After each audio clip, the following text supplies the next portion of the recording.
Namaste to you all, my dear friends. Welcome to this evening's presentation and guided meditation class on beliefs and deliberate creation. We all know, or at least we all must have heard about this statement from the Bhagavad Gita, which says, Yad bhavam tad bhavati, which means, as you think, so you are. Whatever you think from within, that is exactly what manifests in your external life, in your life outside. And that is the theme of today's presentation as well as guided meditation, which is about we understand how we are going to look at how your deep beliefs, how they affect your life, and how you can start working on, number one, identifying these beliefs, because some of these beliefs are at such a deep level and so deep rooted that you're not even aware that you have these beliefs. So they are still affecting your life and without you knowing it. And that's what is really the sad part, because then you start feeling like a victim because you're creating so many things without knowing that you yourself are creating it because of some deeply held belief systems or different kinds of thoughts that you have deep within you. So what we need to do is to really first look at how you can identify these beliefs, and then you can start working on doing your inner work, meditations and guided meditations to change these beliefs, and then you will begin to see that effect in your outside life as well. So we have a presentation on these beliefs and deliberate creation, and we'll talk about what it means to be a deliberate creator. So how did this term deliberate creation come about? What do you mean by deliberate? By the word deliberate, we mean that intended. That means with very clear intention, when you do something, then it is called as a deliberate action.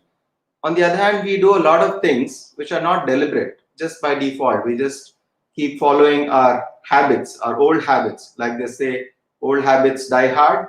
We just keep on doing the same things in a routine manner, sometimes without even knowing why we are doing what we are doing. So that's what we call as the creation by default, or that's basically unconscious creation. So we can either choose to create consciously, or like most of us do, we are creating unconsciously. So we choose to become conscious creators instead of continuing to be unconscious creators. So this act of conscious creation is also called as deliberate creation, because you're using the force of your willpower with your understanding and with setting clear intentions. Then you begin to create, and you also work on removing all those beliefs or transforming all those beliefs which are there within you, which are creating something undesirable in your life.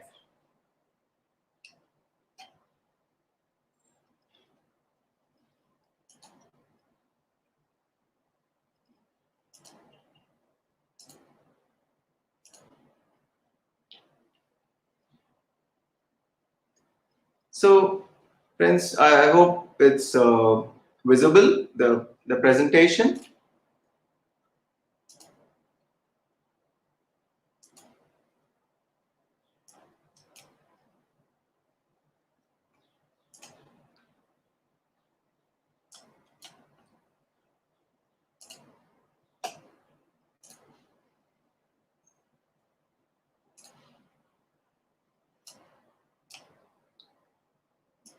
Just give me a minute, please.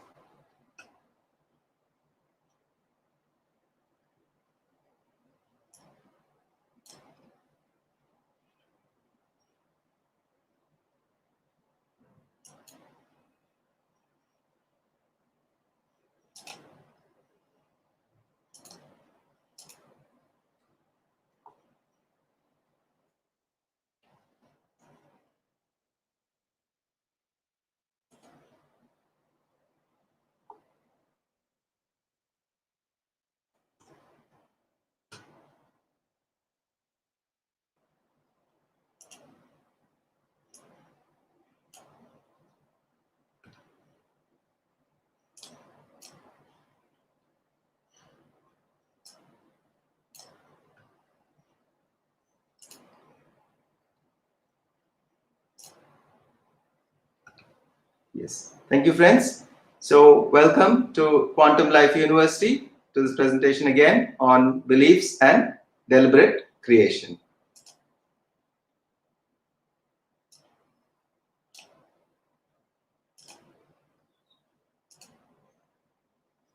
So, I bow to my mentors, Dr. Newton and Dr. Lakshmi, with whom this amazing journey of learning has brought me to this stage of being able to present something which is useful to people in this field.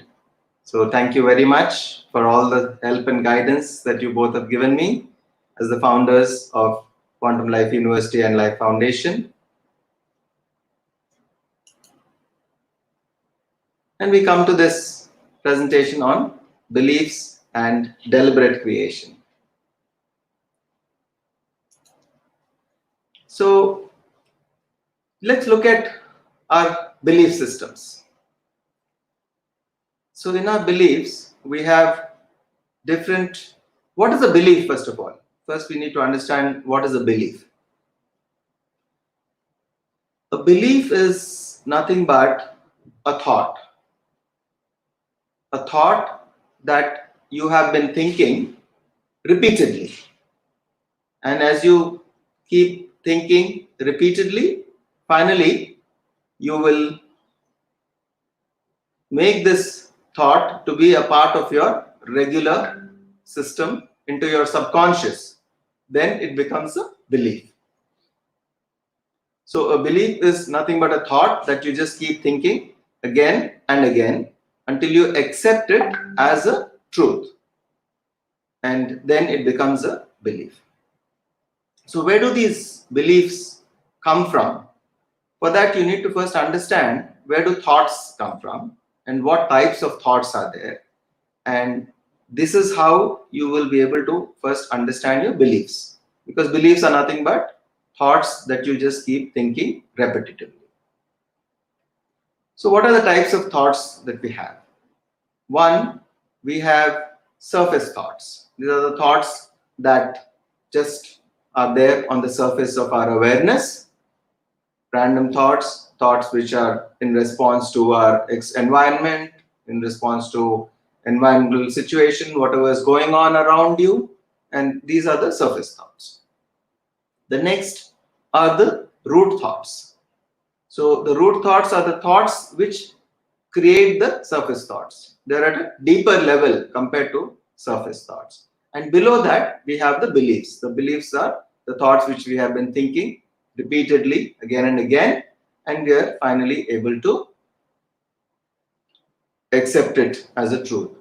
So the difference between other thoughts and beliefs is by the word itself and by the meaning of the word belief is that you believe that this thought is true. Now, there's one thing you need to understand. When you want to become a deliberate creator and we want to really start creating things in accordance with our inner intentions very clearly, a belief is just your belief. It is not the truth. You might be thinking that it is the truth, but it is not the truth. It is just your belief that it is the truth. Now, let me give you an example. Suppose believe, I have a belief deep within that I'm not good enough, that I'm not capable of doing a certain thing, and that in a certain area or a certain field of life, I'm not good enough. So, is that the truth? That is not the truth. That is your belief that it is not, that you're not good enough. It is not the truth.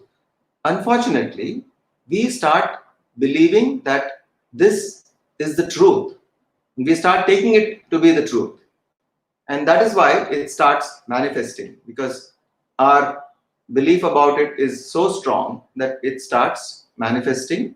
The stronger the thought, the faster the manifestation. And particularly when we're talking about limiting beliefs and limiting systems, the thought processes, when I say limiting, it means any thought which makes you to think less about yourself than your full potential. That is limiting. In a sense, it limits your own belief about yourself. So, coming back to the earlier example that I'm not good enough for a particular situation or to do a particular activity, that is your belief. It's a limiting belief. It is actually a limiting belief. But it is not the truth. So you need to differentiate between a truth and a belief. And we need to understand that a belief is not truth. There is a difference between a truth and a belief. So if I say that the sun rises in the east, then that is a truth. It is not a belief. It is something that is a universal truth, and it does happen. Okay, at least for those who are staying on earth, that is how it happens. But we also take our beliefs with the same level of truth. We also believe them to be equally true, like the universal truths. That much of faith we put into our beliefs. So the first thing we need to do when we become deliberate creators are, you need to identify your belief. You need to question the belief. We need to analyze this belief and see whether is this really my thinking about this, or is this the universal truth. So that's important. You need to pause once you identify a belief and say, is this universal truth or it is just my belief about it? And most of the time, obviously, it is all to do with yourself. Therefore, they are all beliefs. They are not truths. The universal truths are something else. And under the level of beliefs, you have something called sponsoring thoughts. The sponsoring thoughts are still at a deeper level. They are the sponsoring thoughts which are responsible, so to speak, for the creation of your beliefs. And still deeper, under the sponsoring thoughts, you have what are called core beliefs. The core beliefs are like the very, very deep rooted thoughts, and they are the core beliefs. So the core beliefs will create your sponsoring thoughts. Sponsoring thoughts in turn create your beliefs. The beliefs create your root thoughts, and root thoughts create all the surface thoughts that are going on in your mind at this point of time. At any given point of time, many of which are in response to your situations, but there is an underlying, I can say, pattern to your thoughts, and that underlying pattern is determined by your core beliefs. Your underlying pattern of thoughts finally is determined by your core beliefs. So we need to examine our core beliefs, understand our core beliefs, and then move from there.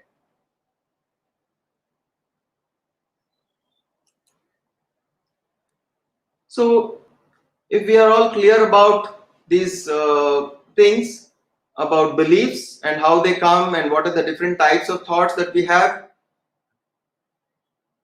let's just have a quick review of this. First point, that a belief is also a thought. The difference being that it is a thought which we have been thinking repeatedly. Okay. The second thing is that a belief is your feeling that it is truth, but there is a difference between belief and truth. Belief is not truth. It is your belief that it is true, but it is not the truth. There's a difference between a universal truth and your belief that it is true. So if another example, if I believe that a person is bad, that's my belief. That is not a universal truth that that person is bad. Because of my own perception, because of the way I look at that person, I may feel that that person is not good, and therefore I'll say this person is bad, or I'll judge him, or I will have some kind of an opinion about that person. So I may have opinions, judgments. So that forms my belief, but that's not the universal truth. So we first need to understand that truth and belief are something different.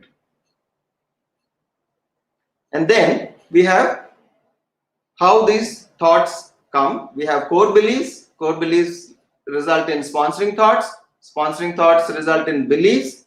Beliefs result in root thoughts, and root thoughts result in your surface thoughts and the routine thoughts that you keep having all the time. Okay. Now the next point. How are beliefs formed?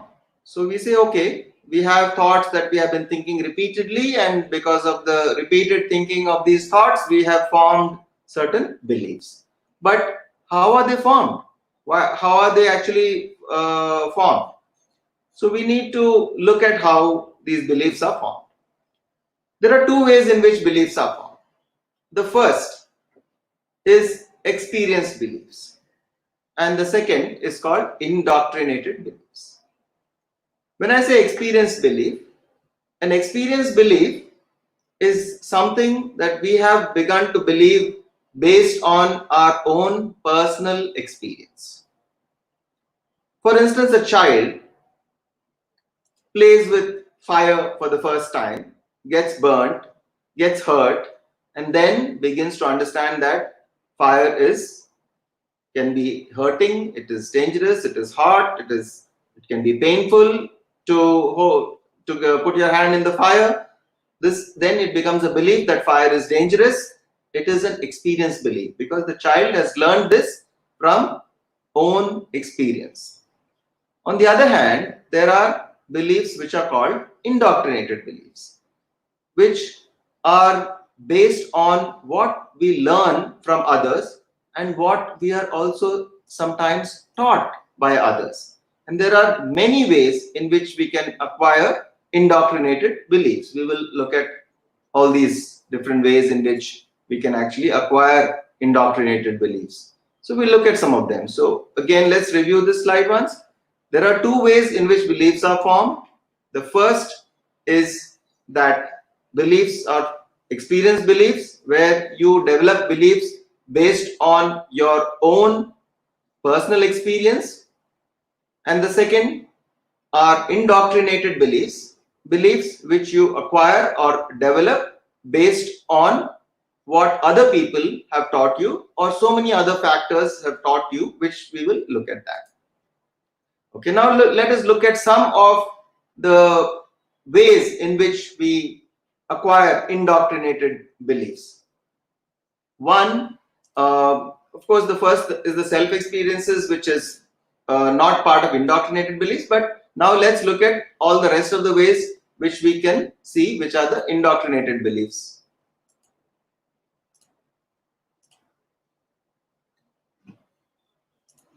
Okay.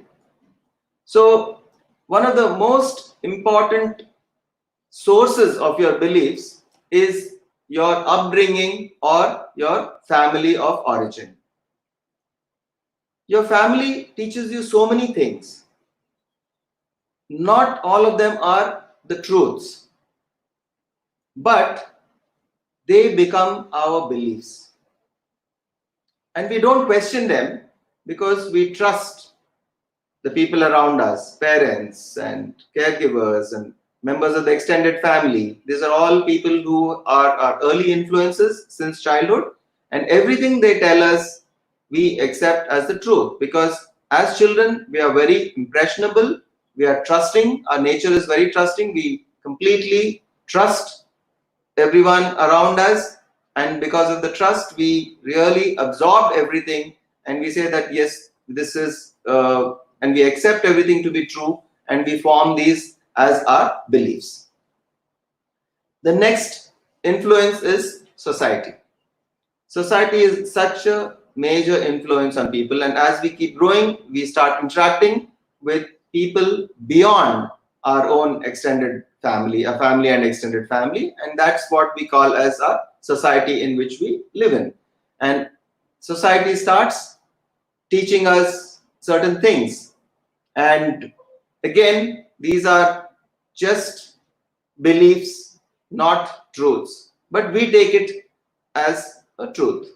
Everything that we learn from society, we take these as truths. It's only not until much later, and only when there is a deep introspection that you do, that you actually begin to question some of these beliefs and see whether these beliefs are the truth or not. Okay. The next thing is, we look at the influence from religion and the systems of ethics and values that people are introduced to. Even what you learn from religion, again, it's not necessarily true.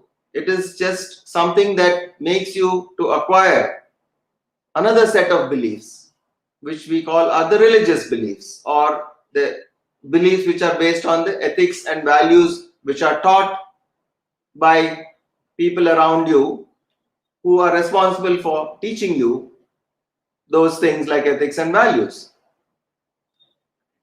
Then we have influences from ideologies and political views. So there are some kind of beliefs which are based on that.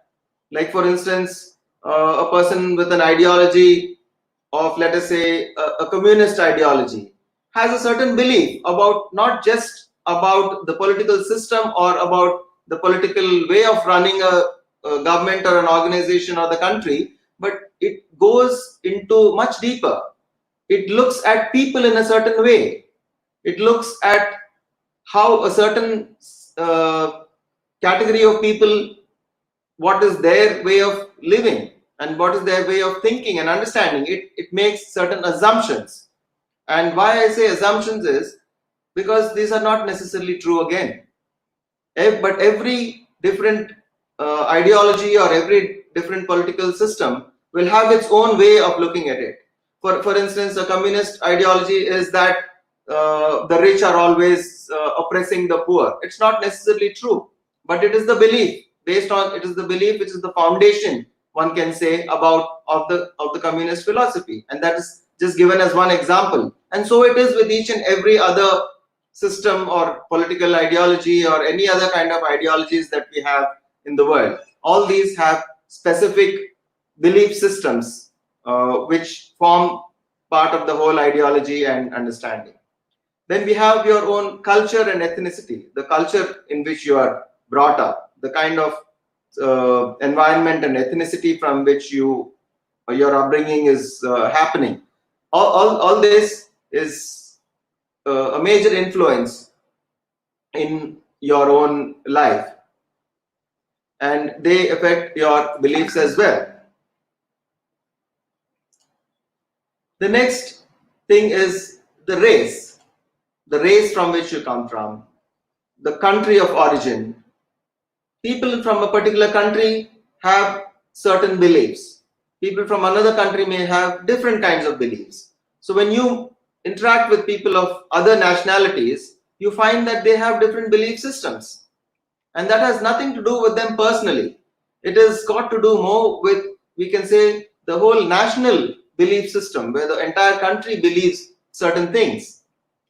And then there are other influences like prediction sciences, like astrology, palmistry, numerology, etc.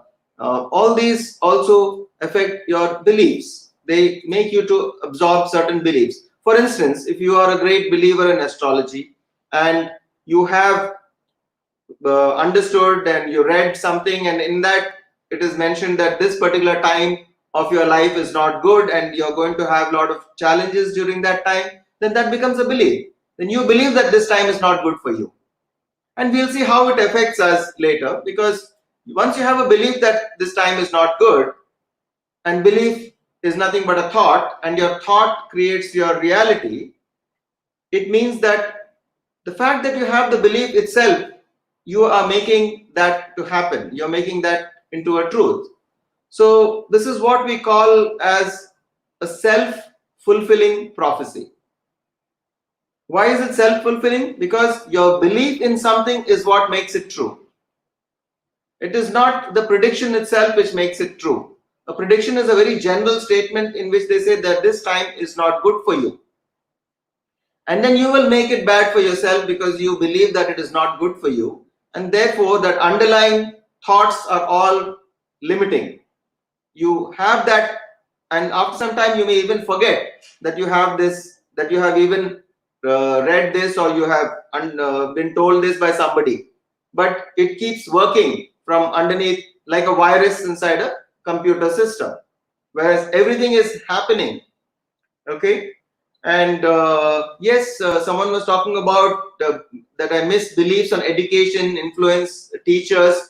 They all form part of the upbringing, family, and society. But we can definitely add the schooling, the teachers, and others, which are also a very, very important influence on on our belief systems, because we are taught so many things in school. And our teachers form a very, after the family, they are the next biggest influence on our belief systems. So we can add that there.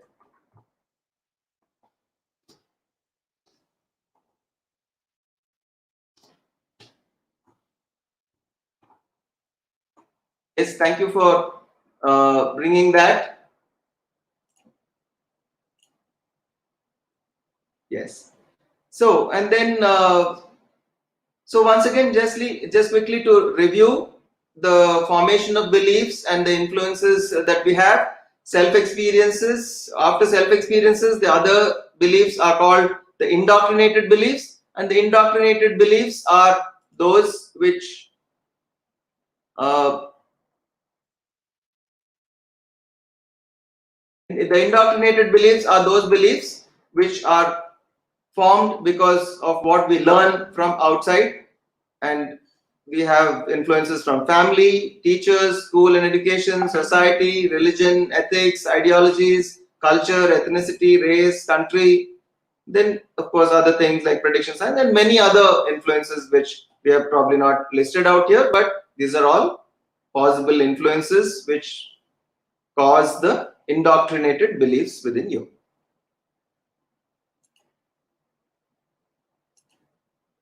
Okay. Now, let us say, let's look at the aspect of money and the belief surrounding money.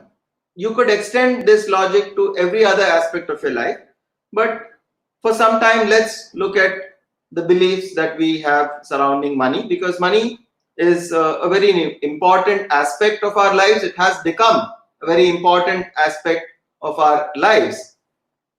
So let's look at it. Many of us since childhood have been indoctrinated, I must say, with this belief that money does not grow on trees. Okay. So what would happen when this child grows up and then this belief has become subconsciously embedded so deeply? He or she has forgotten that this belief was there since childhood and that it is even there within the person at all. But it's there. So such a person will find it very difficult to earn money and to really make the amount of money that is needed in their life, because this indoctrinated belief is already there that money doesn't grow on trees. So it is very difficult to earn money. It's challenging. It's not easy, and everything around money makes it look very, very difficult. So that's how important it is to understand where our beliefs are coming from and what kind of beliefs that we have deep within us. The next belief is Another example is that money is filthy and dirty. Many of us have heard this statement saying, this person is filthy rich, this person is stinking rich. So what is the association that a child or makes at that point of time? They make the association that wealth is equated to dirt. Wealth is equated to not just dirt, but even filth, which is worse than dirt. So how will that person, once the person becomes grown up, how will they associate? How will they really want to make money? Because deep within there is a subconscious belief that money is dirt, money is filth. So will they really pursue it with the kind of passion that the really successful or wealthy people do? Definitely not. And while it's difficult for us to accept that such a simple thing as a belief like this can have such a profound effect on our life, but unfortunately that is the reality, that is the truth, that this kind of a belief is going to play on our life right throughout. It's going to keep affecting and keep creating our reality throughout our life. There's another belief that money is evil. They say it's money is evil. Everything, all the evils in society are because of money. And this has been taught from the time the child, from the person is, from the time they are small children. So what happens when they grow up, but they have not been given any background about it? They have not been given what is the context of that statement. For example, if there was some context saying that if such and such thing is done, then it is not good. Okay? Or if you look at money and give it too much of importance beyond our relationships, beyond all this, but such clarifications are not given. Unfortunately, we just utter blanket statements that things, and then it's not our fault either, because this has been coming from generation to generation. We tell this because our parents have told us this, and they told this because their parents have in turn told us the same thing. And therefore it is coming from generation to generation. These beliefs are being passed on. Things like money doesn't grow on trees, money is filthy and dirty, and money is evil. And also then sometimes we start developing some things that we start justifying our own lack of money. So we say, yeah, I'm poor, I'm a poor person, but I'm a good person. So somewhere there is an equation that is made between poverty and goodness. So even we make statements like, he's a very nice person, he doesn't have anything.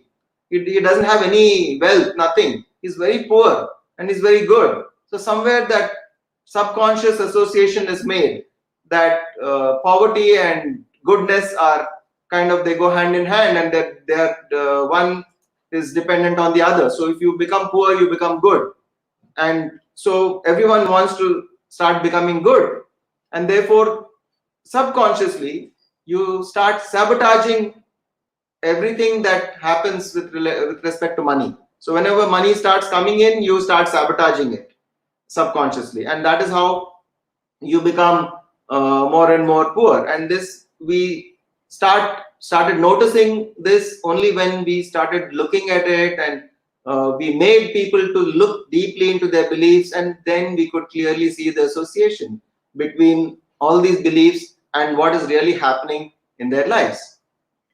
So another belief, like money is in short supply. So there's always a shortage of money all around in the world. So this is another belief. So once you say that there is something in short supply, then it becomes a scarce commodity, and therefore it becomes something very difficult to achieve or attain.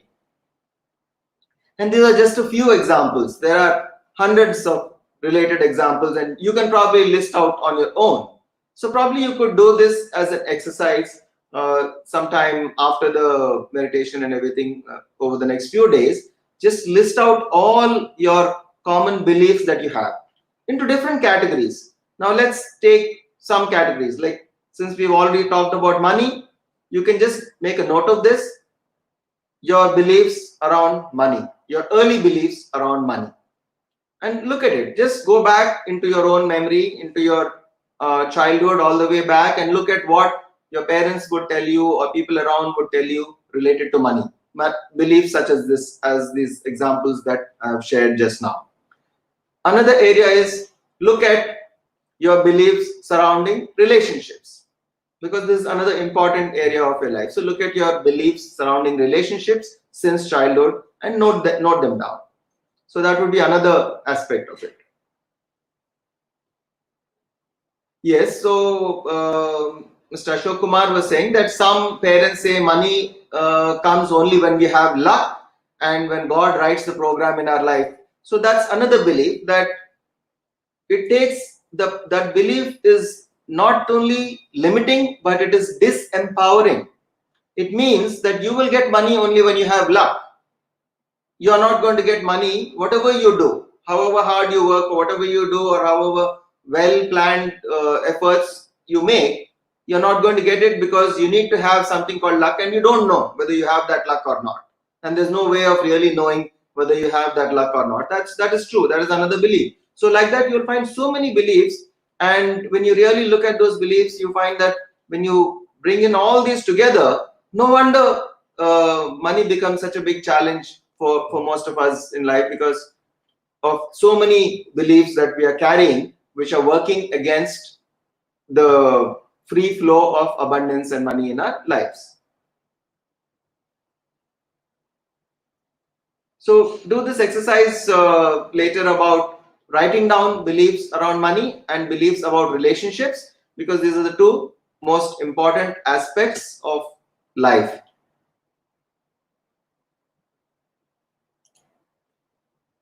Okay.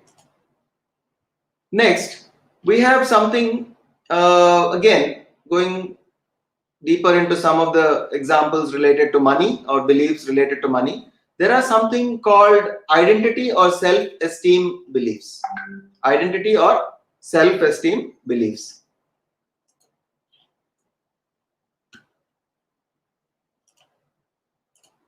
Okay. So one belief says, I do not deserve success. So that is a deeper belief. We will not look into where that belief came from right now. But many people have a deep-rooted belief that they do not deserve success. And the source could be something not related to money. So now we can understand that there are beliefs which are not related to money, but they still affect money. Or again, money is being given here as an example. So there could be a belief which is not related to relationships, but it is affecting relationships. So the beliefs about a certain aspect of life affect others because there is an interconnection. All your thoughts are interconnected and interrelated. Everything affects everything else within you.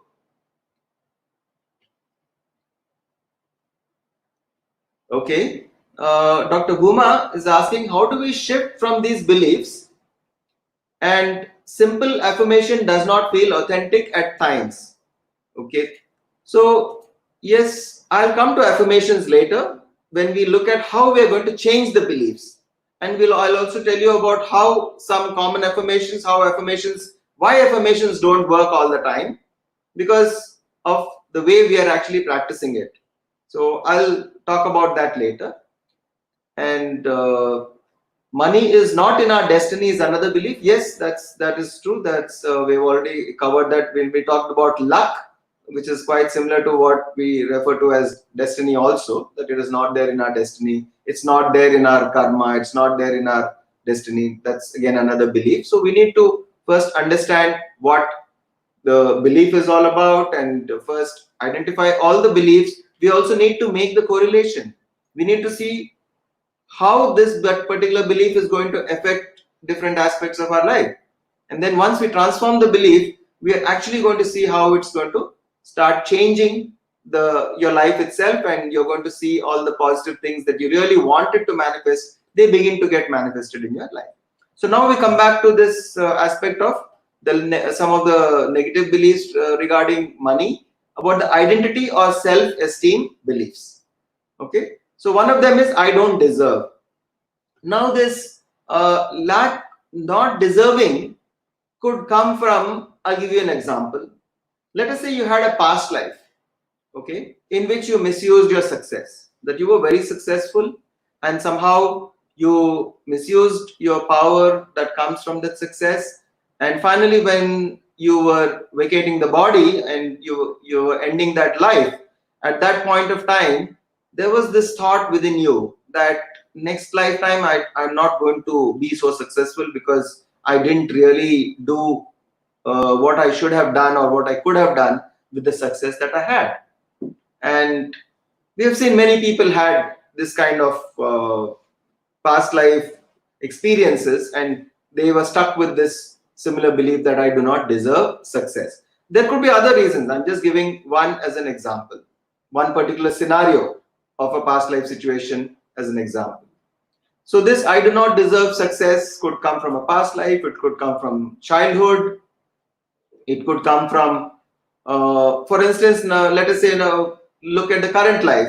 Maybe a child has seen grown up in a joint family, and they found that in the joint family system there is his own parents are more successful, and somehow because of that there were problems in the family, and finally they were persecuted, and all kinds of things happened. They've seen all this as they grew up, and finally they said, I think being successful is not good, and they felt that somewhere that they didn't deserve that success, and that's why all bad things happened to them. So success is not something that is to be pursued. So they started developing this belief deep within, and it became subconscious, and they are not even aware that they have that belief deep within.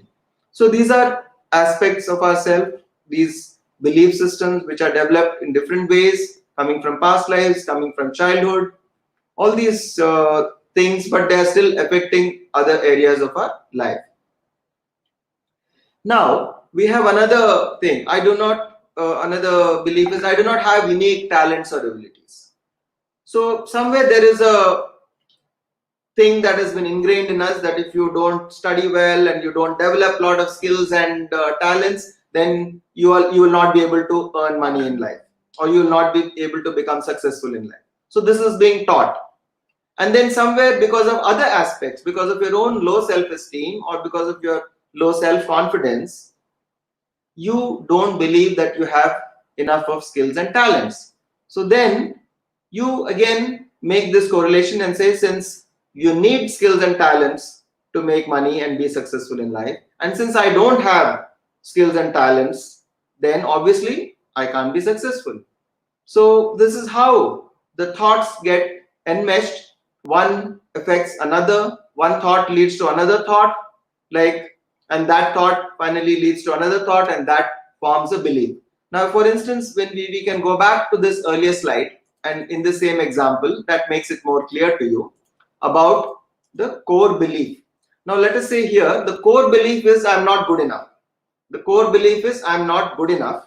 And because I'm not good enough, I don't have skills and talent. So that becomes, let's say, that results in a sponsoring thought that I don't have skills and talents. So because I'm not good enough, obviously I'll not have any good skills and talents. Then nothing about me could be good. If I'm not good, period, then what could be good about me? There's nothing good. I won't have good qualities. I won't have talents. I won't have skills. I won't have any great abilities. So that is the sponsoring thought. And from that sponsoring thought, you develop a belief that I cannot be successful. And that is ingrained and it is subconscious. So once you have this as your belief, then everything else, all other thoughts are just follow-ups of the same thoughts. So that is how thought processes work. And that's how we really go develop, and we start doing our creation by default in our lives. Okay, so the next, I hope this is very clear how some of the deeper thoughts, our core beliefs, form the sponsoring thoughts form our beliefs, and the beliefs form all thoughts, but every thought will have the same kind of energy to it. It's all very limiting. It's not positive. It's not something that's going to create desirable things in your life. It's always going to create something which is undesirable in life. The next thing is, another example is everyone else comes first. So many times children have been told that you have to put yourself last. You have to always give others the chance to first get things and all that. So that is supposed to be a polite way of doing things. And again, the entire context is not explained. And so that becomes like a rule. and it is so much absorbed so deeply that in every situation the person starts putting everyone else before themselves. But that's not the way we should. We are supposed to pursue our own goals and our own intentions. We need to clarify and have develop clear intentions and pursue those intentions without having any limiting thoughts around those. That is how we can create deliberately. That is how we can become successful, prosperous, and happy in life. So we need to analyze that. That's the reason why we need to really analyze all the beliefs that we have. And then it's never too late. We may say, okay, I've been having these beliefs subconsciously for so many years, and sometimes for half a century, maybe, or even more. So, does it make any sense to start looking at trying to change them now? Definitely it does, because everything can be changed now. Everything you can begin to start changing right away. So Mr. Sudhakar is asking, is there any difference in manifestation of negative thoughts and positive thoughts? So is there something like positive, negative thoughts, do they manifest faster than positive thoughts? No. So good question. The manifestation of a thought doesn't depend on whether it's negative or positive. They manifest equally quickly. What determines how fast they manifest is the intensity of the thought. So how strongly we have this thought. And there is another factor also that comes, that is the emotion. So when we have a certain thought, there's also an emotion that goes with it. And that is what gives the energy to the thought. So I'll come to that later, but it's a very good question that you asked. Is there any difference? There is no difference. A negative thought manifests as easily as a positive thought. That's the first thing. The second thing is the speed of manifestation of the thought depends on the intensity of the thought and the intensity of the emotion behind it.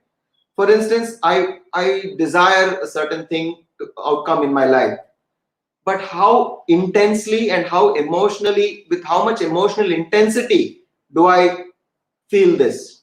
Do I have this thought? So that will make it happen faster. If the intensity is very low, it will take a long time, even if it's negative. So a weak negative intention and a negative thought will take more time to manifest, and a strong negative thought will manifest faster. Similarly, a weak positive thought will take much longer to manifest, and a strong positive thought will manifest much faster. So the strength of the thought and the intensity of the emotion make it faster, and there is no difference between negative and positive. Another example is, I'm not worthy as a person. So these are just a few examples that we have about the belief systems and the kind of beliefs and how they affect us. Next, there's another set of beliefs which we call value beliefs. Again, I may repeat that although this whole set of examples are given surrounding money, you can find parallels of these kind of beliefs in every aspect of your life, like relationships and every other aspect of life. Okay. Now, one value belief is, without money, I'm worth nothing. Again, this is based on beliefs and conditioning that we grow up with since we are children. People say that, see, without money, you have no value. I mean, people will treat you like dirt. So it's completely, you have been ingrained with this philosophy that if you don't have money, you are worth nothing, and that you will be treated like dirt. So the moment you have a little less money in your life, you will start feeling worthless. And then it starts affecting, and then it becomes a downward spiral. That in turn again affects the further creation of wealth in your life, and it goes on, and it becomes such a downward spiral that then you will find yourself going lower and lower. Another belief is, I prefer to dream small so that I'm not too much pressurized. Okay, so here there is something where we feel that success brings a lot of pressure. So if you're successful, then I will have to be more responsible, and I have to do so much more work, and I have to maintain that, and it's very difficult to maintain, and therefore I will just make small attempts, and I don't keep any big goals for myself. Mr. Vinay asks that I can meditate, fear will come, tell me the solution. I didn't understand. Are you saying that you get fears when you meditate? Okay, we will cover that in the guided meditation. We will see how to clear fears in the guided meditation. So I presume your question is that you get fear when you meditate and how to overcome it. We will look at how to overcome these fears during meditation. Okay, so another, now we look at what are the indicators. Now we've all this time we've been talking about beliefs, subconscious beliefs, limiting beliefs, disempowering beliefs, beliefs that limit your potential, that make, and they're all beliefs which most of which you're not even aware that you have the belief, and that's why they're dangerous, because they start working like viruses in your system. You don't know that they're there, but they're making your system to malfunction. And here the system that we are talking about is your life itself. You take your life itself as a computer system in which so many programs are running, and the virus is those negative beliefs or limiting beliefs that you have.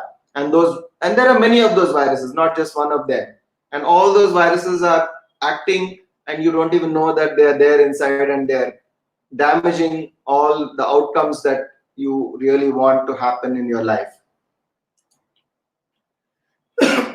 So there are different indicators of your beliefs. So what are those indicators? One of them is your body. Your body is such a wonderful system which will explain, which will show to you where your beliefs lie. And we look at how we can learn from the body. Your emotions are an indicator, your mind is an indicator, and your spirit is also an indicator. The spirit as in soul, your soul is the indicator, because we are not just the body, we are emotions, we are mind, and we are spirit. We are all things together. Body, emotions, mind, and spirit. So how does the body indicate a certain belief? Now let us say you want to, you have learned something about positive thinking, and then you want to kind of change or start thinking positively. But you scan your body when you start saying an affirmation. So someone talked about affirmations and why affirmations many times they don't work. Scan your body when you say that affirmation.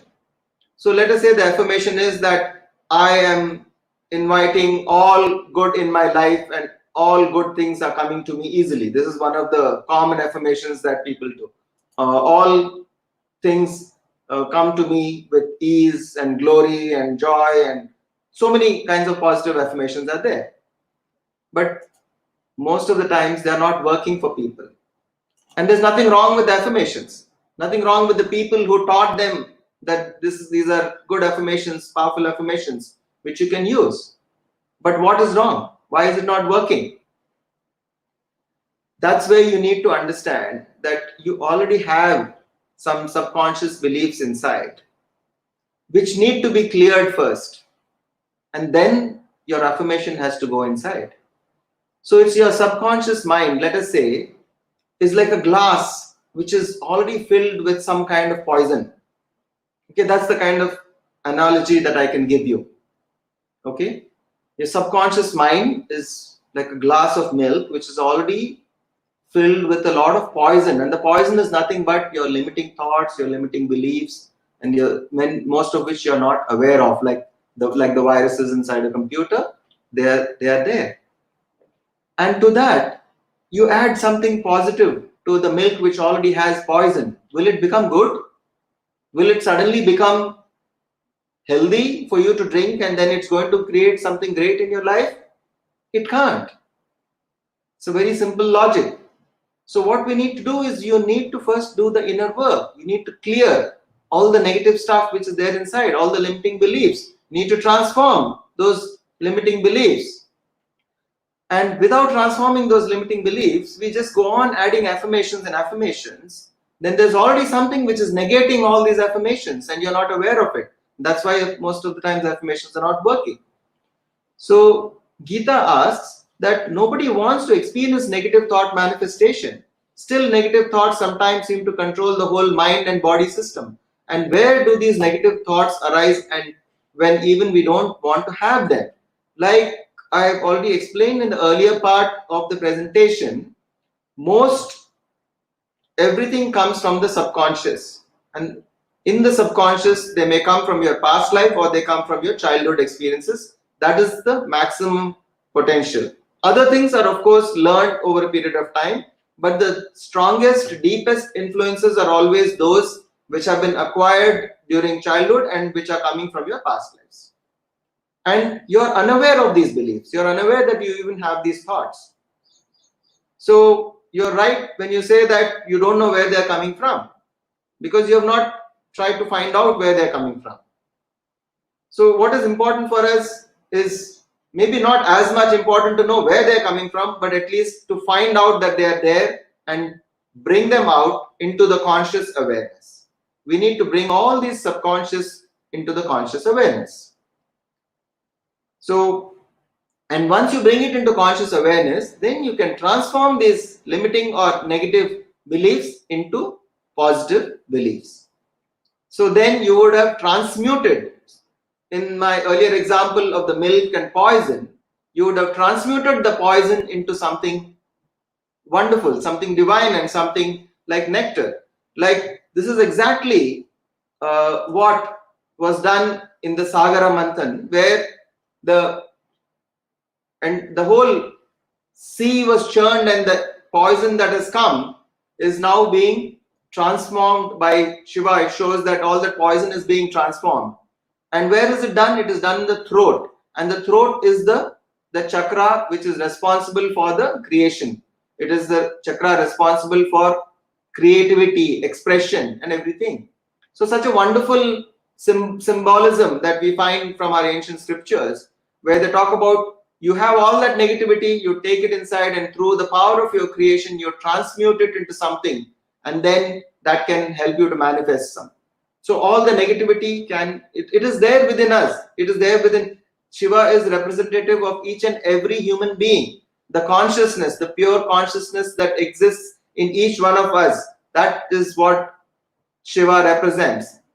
And when it is said that he has transmuted all that poison into something which is not harmful anymore, it is the fact that we all can do the same thing, that we can, the poison within us is nothing but the negative thoughts and the negative beliefs that we all have, the limiting beliefs, and we transmute all those negative and limiting beliefs into something which can become beneficial for us, and that is the transmutation that we need to do, and that is what we need to do by working on our belief systems. So coming back to it, so we were talking about the body. So when you're saying an affirmation, look at your body, scan your body, and see how does it feel. Is it feeling comfortable or is it not feeling comfortable? Is there some kind of discomfort throughout the body? And be very authentic about it. And it's not difficult at all to identify a good feeling and a bad feeling. It's the simplest thing. You can easily say, am I feeling really good all over? Is my body feeling really good? Or is there some discomfort in some part of the body or more parts of the body?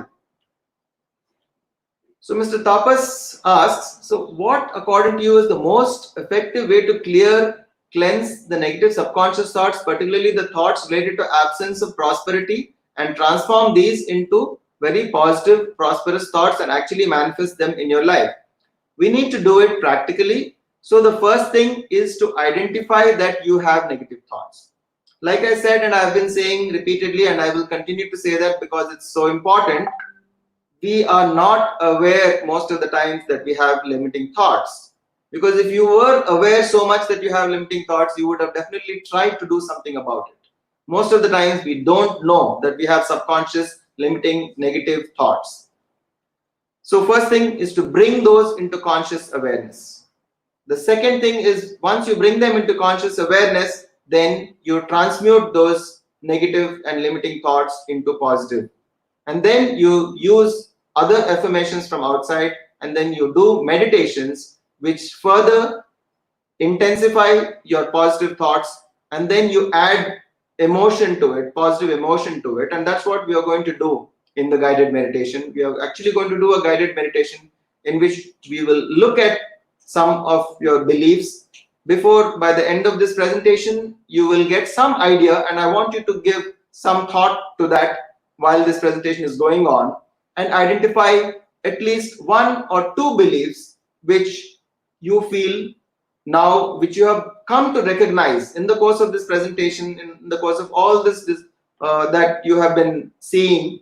There's something that you will become aware of. You may become aware of some beliefs that you were not aware earlier, or you might be aware also, it's fine, but you become more aware of it now, and choose those as the beliefs that you want to change in this particular guided meditation. So when we do the guided meditation, we're going to work on it practically, because I can go on telling you all the theory of it, but finally this has to be done in practice, and that's what we will do in the guided meditation.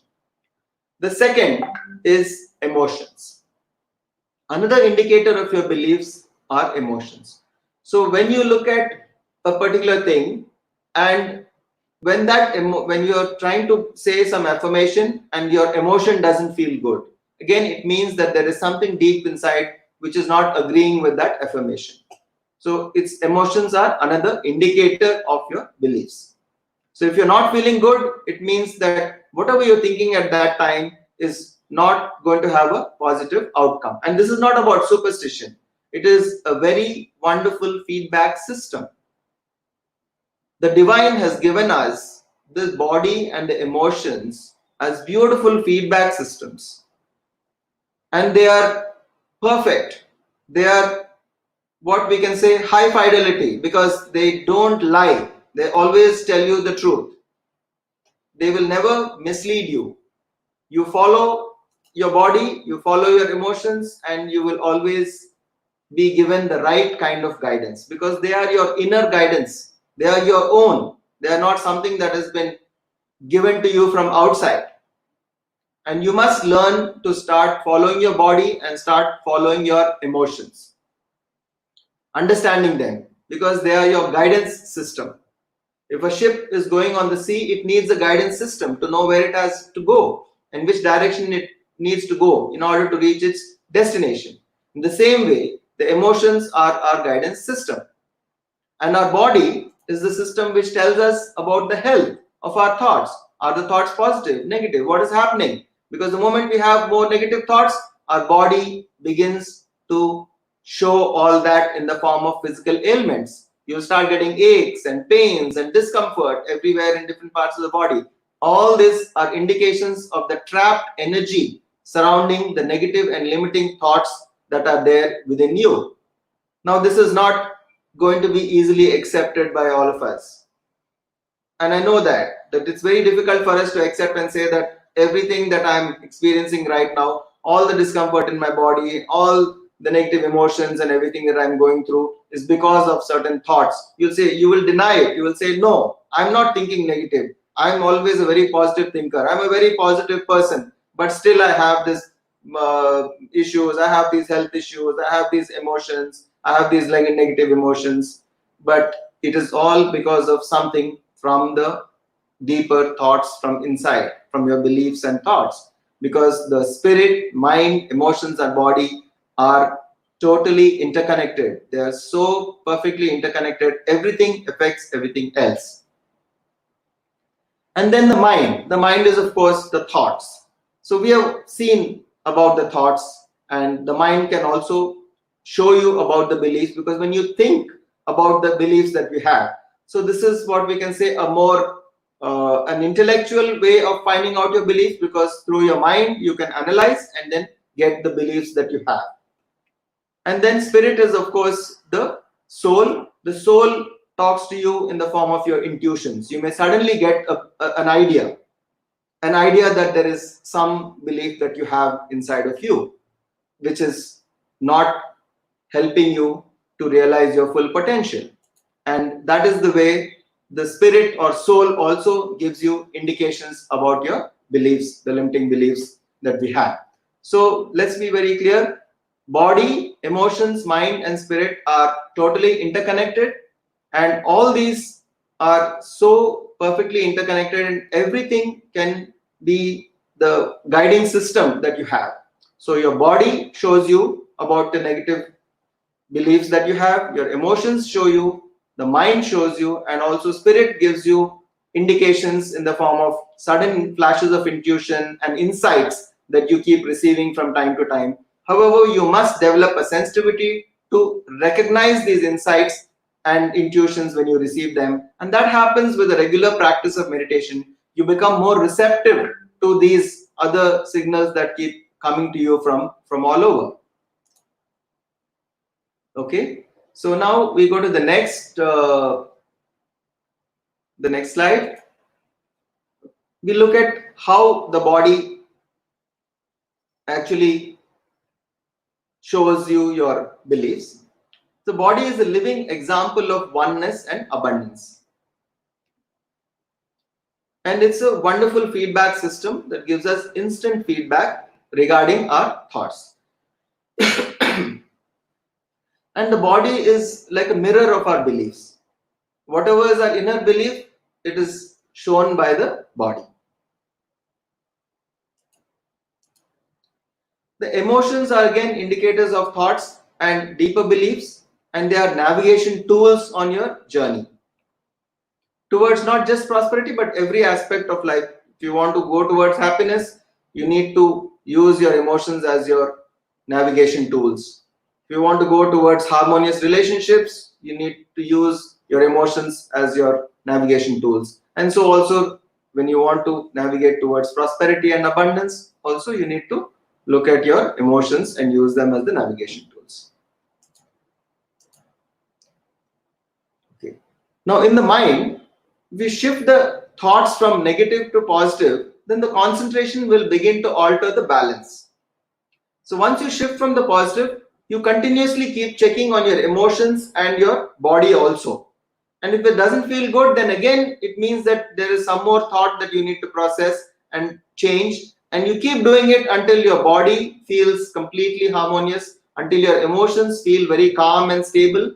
And then your mind also will start becoming more and more positive, and the thoughts start becoming more and more positive. And that is when this vast reservoir of energy and potential that is there within you, then it begins to act in the direction of the manifestation of what you really want to achieve in your life.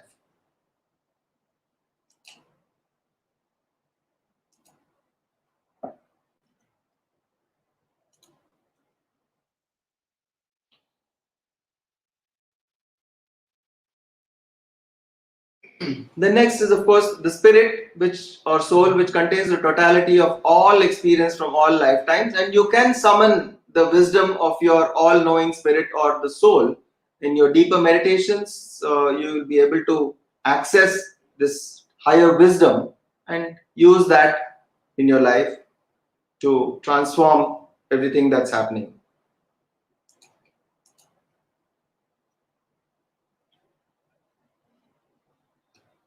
Here, there is something else that I would like to talk about. There are different types, some personality types.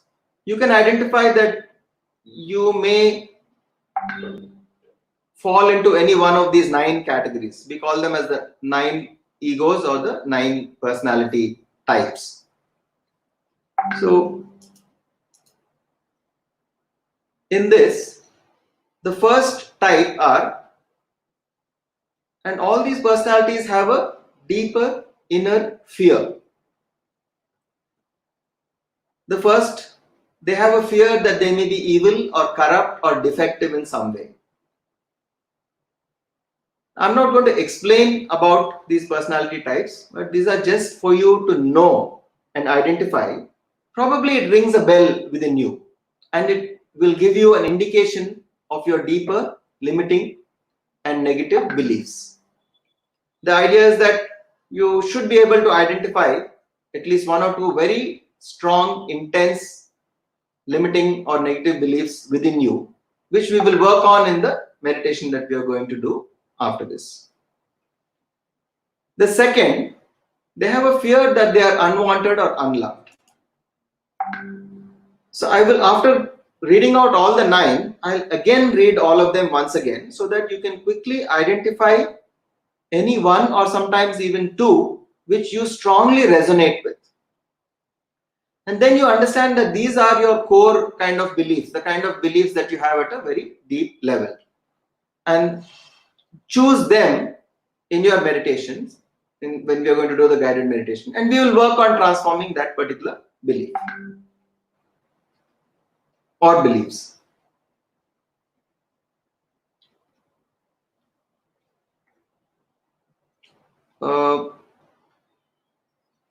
Yeah, Gaurav, I'll share that with you later about who propounded this system of egos and how we can dig deeper into the book and resource. I'll send you the information about the 9 egos and everything. The third category of people, they are they fear that they are worthless and without value in themselves. That's the third category of people.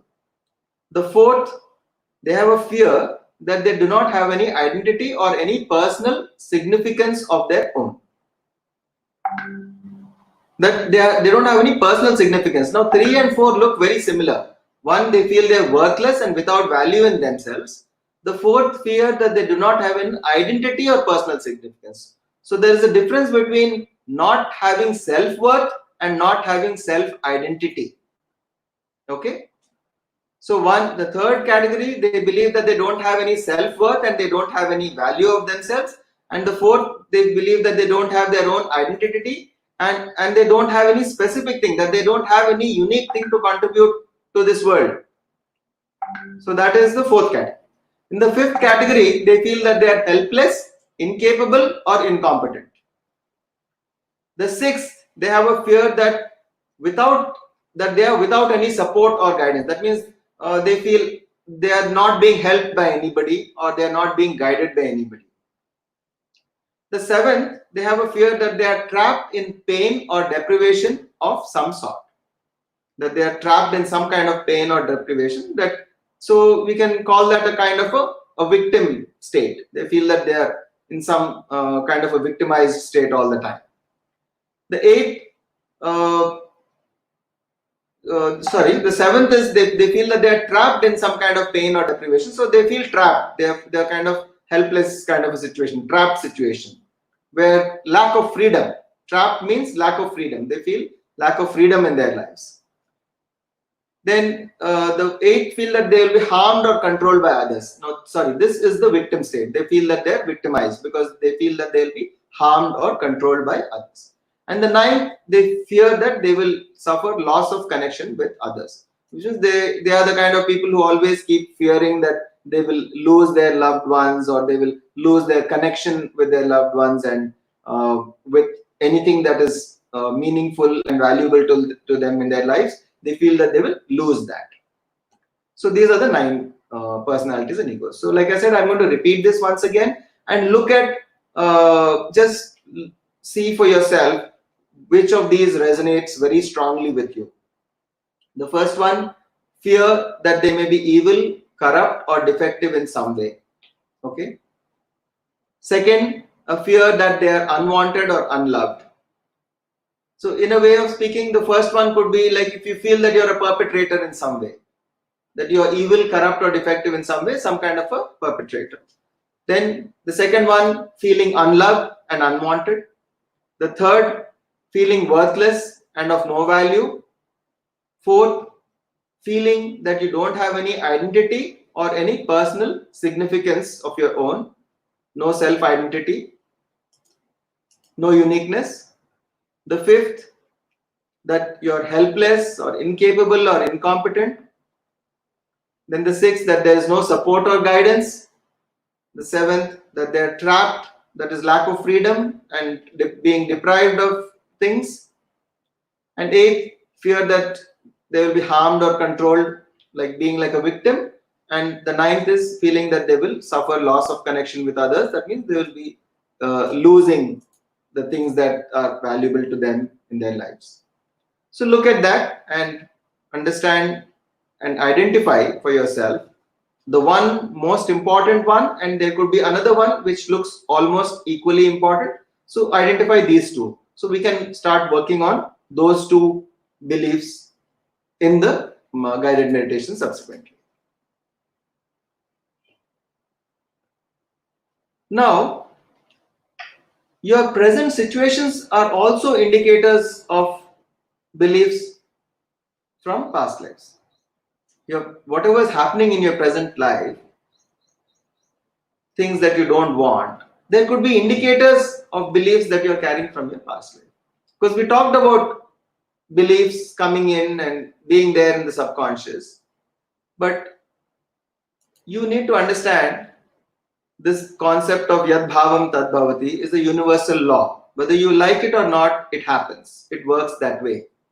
Thought creates reality is an absolute, undefeatable, universal law. It works without exception. In every situation, every circumstance, that law works, because that's why we call it as a universal law. So if you find that something good is not happening in your life, the natural corollary of this is that there is some thought within you which has created this problem. You need to first accept that. You can't say that, no, my thoughts are all clean, very perfect and very positive, but still I have all these things that are happening in my life which I don't want and I don't like. First, accept that there is something inside your subconscious. There are some limiting thoughts and beliefs because of which things have happened in your life which you don't like, which you are not liking that experience.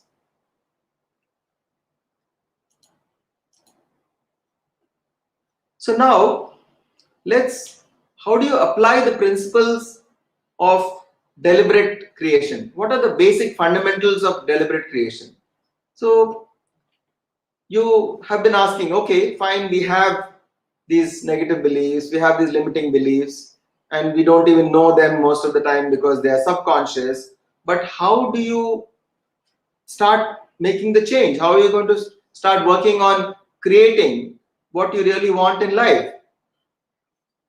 So the first thing is, our main intentions should be freedom, growth, and joy. Our main intention should be freedom, growth, and joy. Most of the time, we keep, I can say, lesser intentions. So our intentions are something like our short-term goals become our intentions. So understand that you need to make your intentions much broader, because your short-term intention are going to give you those short-term results, but they're not going to give you what you really want. At the end of the day, what is it that we really want in life?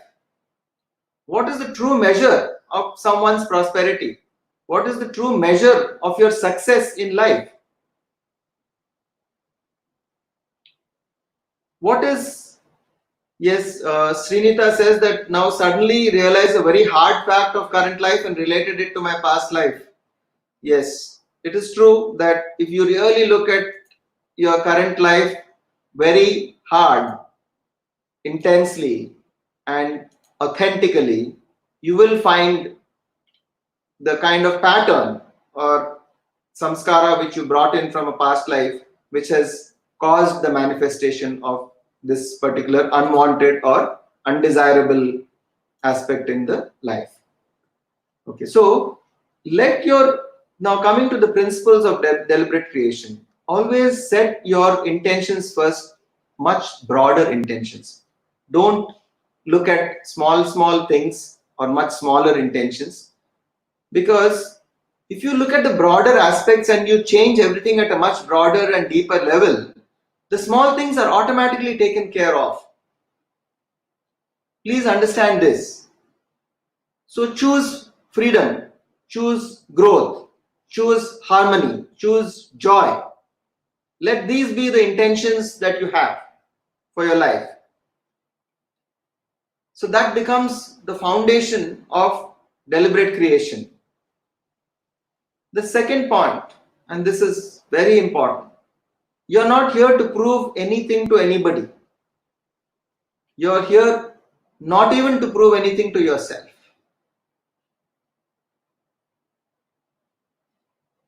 So Mr. Ramurthy asked, how can I know that what core beliefs are there in my subconscious mind? Yes, we know the core beliefs that are there in the subconscious mind by tracking the beliefs, which we will also do the things, and also use your own life as an indication of your beliefs. As someone had just now found out that she was able to identify, Srinita was able to identify that there is a particular belief that is coming in from a past life. By looking at the current life situation, also you can make out all the aspects and points that we have seen till now in this presentation.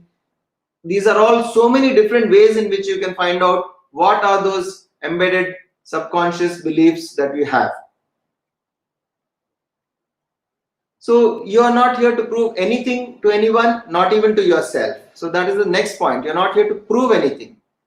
The third, you must know this truth that beliefs can be altered.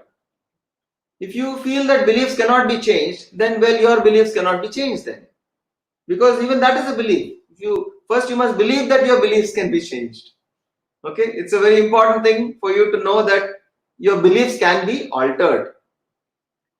The next is to know what is the law of creation. How does creation actually happen? The deliberate creation, how does it happen? So for that, it is very simple.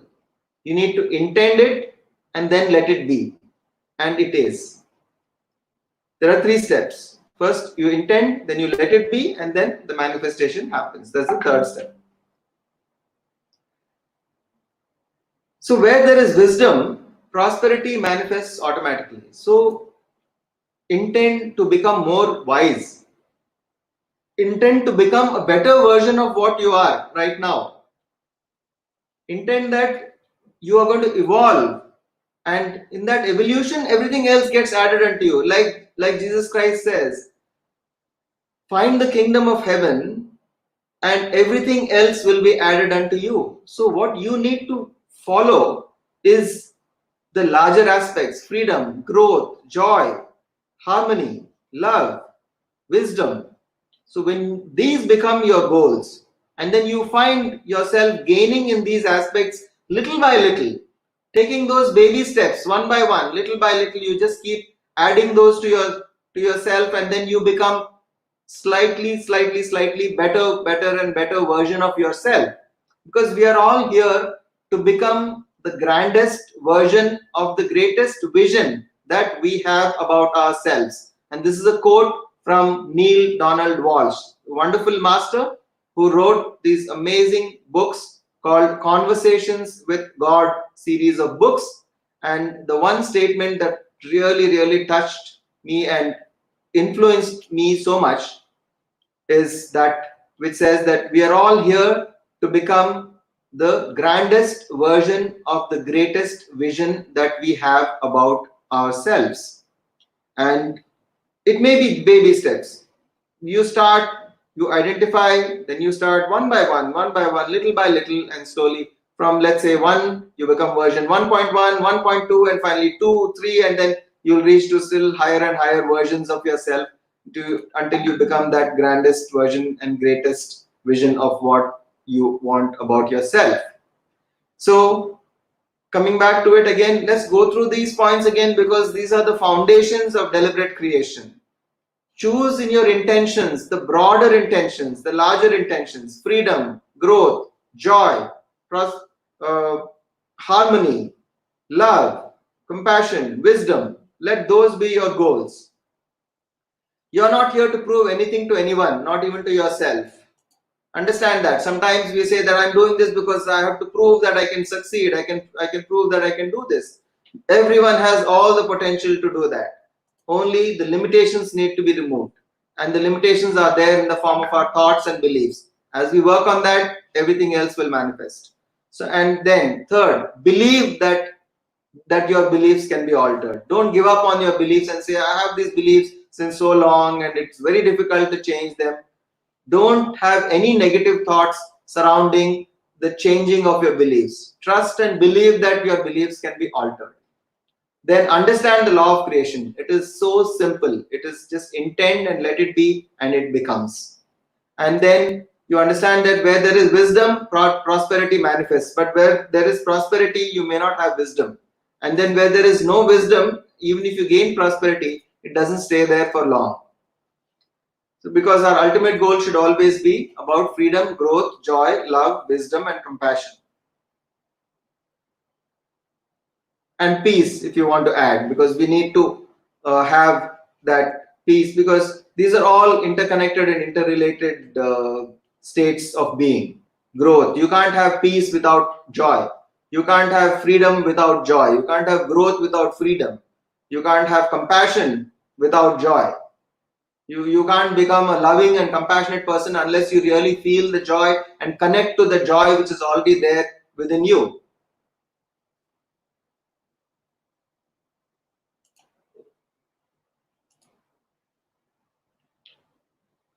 So now I'll tell you about the 3 levels of creation.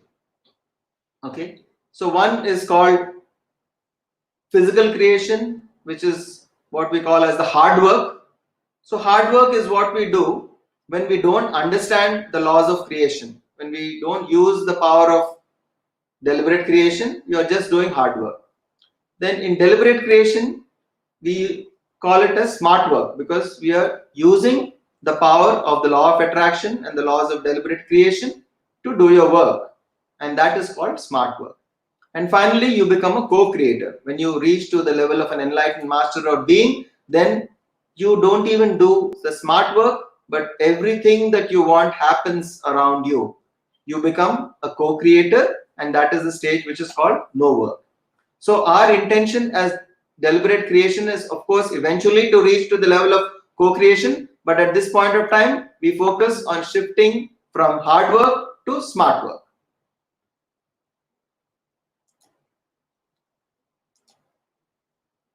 Now let's look at law of attraction.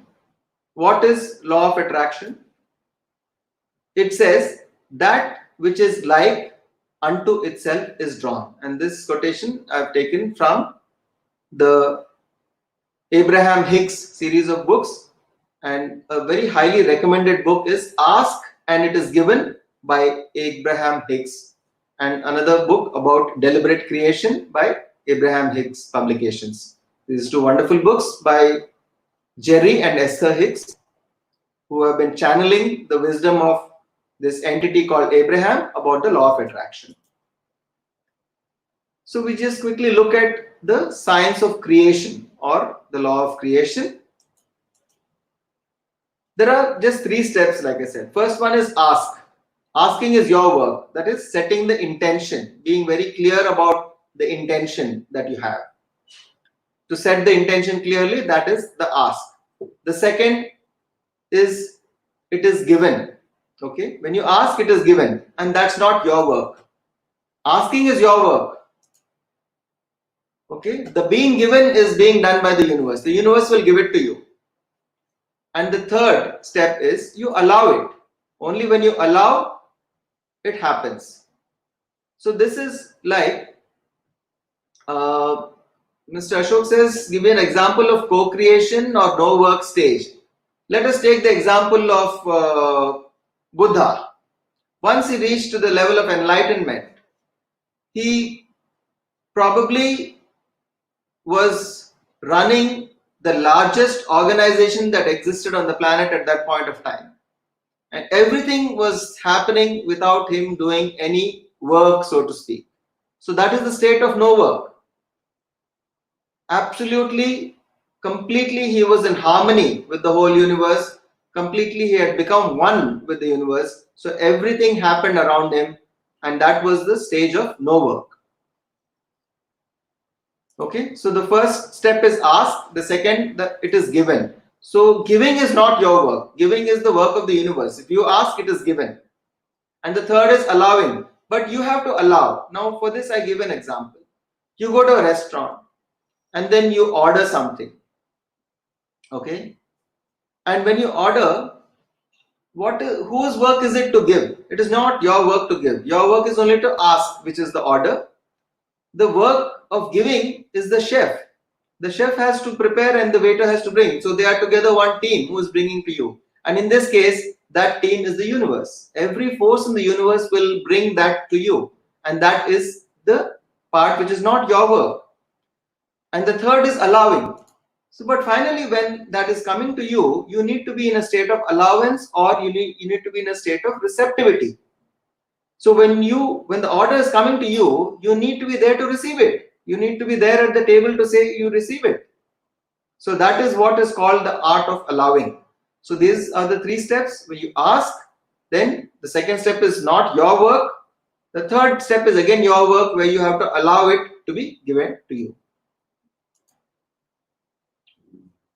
So again, I repeat, this is step one is your work, because everything you first have to clarify your intentions, determine your intentions, and make clear intentions, and then you ask, and those are your intents. And second step, not your work, because universe will give it to you. Automatically it will give it to you, because if you're intending properly and release the thought positively, then it will happen, because thought creates reality. Yad bhavam tad bhavati. And the third is you need to allow it. Now, this is why your guidance system exists, because when you create a thought about some intention that you would like to see manifested in your life, look at how you feel inside. If you're not feeling good, it means that you have not released the thought positive completely, because there are a lot of other negative thoughts from your subconscious which are negating that thought. So your emotional guidance system is showing you the sum total of your thoughts. It is showing you that I may have, let us say, 10 quantity or 10 strength of positive thought, but I have 20 strength of negative thought. So the sum total is minus 10. Therefore, your emotion is going to give you a bad feeling inside of you. And this works without fail. Trust it. Trust your emotional guidance completely. On the other hand, if you have 20 positive and 10 negative, so the net output is 10, you will still be feeling good. But if you're feeling really, really, really good, for instance, you have 0 negative and you have 100 positive, then you will be really feeling very, very good. Okay. So the intensity of your positive feeling, it's going to bring the manifestation that much faster. So it's pure science. It's pure. That's why it's sometimes called the science of deliberate creation, the science of manifestation, because it is such a pure, wonderful science. It's pure mathematics. It is pure science. It's pure physics. It's pure. It is not just some mumbo jumbo. It's absolutely scientific. But you need to understand it and then believe it. It's good, because then there would be conviction in your belief, because once you understand it, it would be very nice. So Srinita asked how to remove the 10 negative thoughts. Yes, you track the subconscious, look at, identify those thoughts, bring them to the conscious awareness, and then you work on them and transmute them. That's what guided meditations are for. That is what all your positive book reading is for, because everything, every aspect is something by which you can work on your subconscious. So that is the art of allowing, and that is allowing what is being asked for.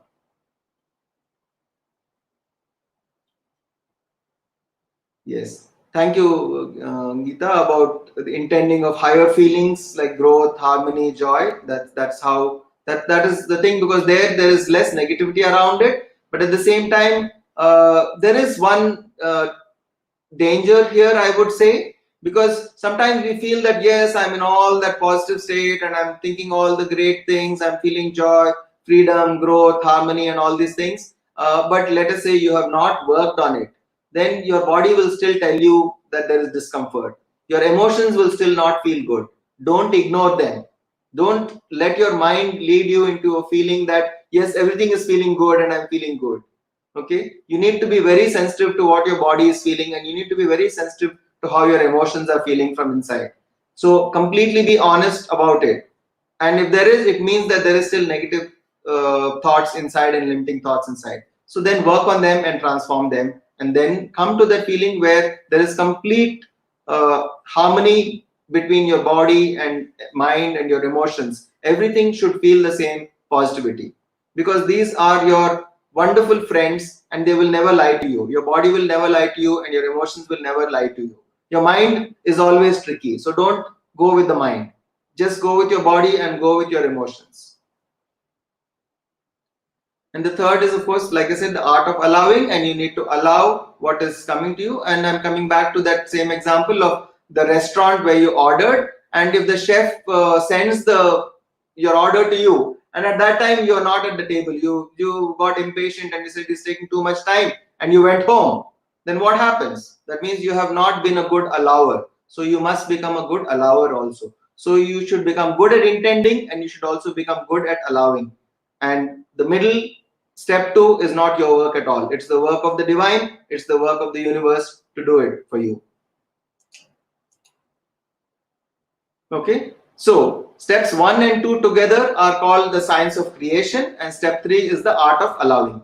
And when you combine 1, 2, and 3 together, that's what we call as the art and science of creation. So good, thank you, friends. I want you to now just take a couple of minutes to quickly identify 2 beliefs which you want to work on. And in those 9 personalities, from past life influences, from the factors, from the situations that are happening in your life, and all the things that we covered in the presentation over the past more than 1 hour, everything, look at those things and identify the 2 most strongest limiting beliefs that you have. And these are the 2 beliefs that we are going to work on in the guided meditation, which we will start in 2 minutes time. I'll just give you 2 minutes to just close your eyes and meditate on it, and then recollect and recapitulate everything and identify those 2 beliefs which we are going to work on in the guided meditation now.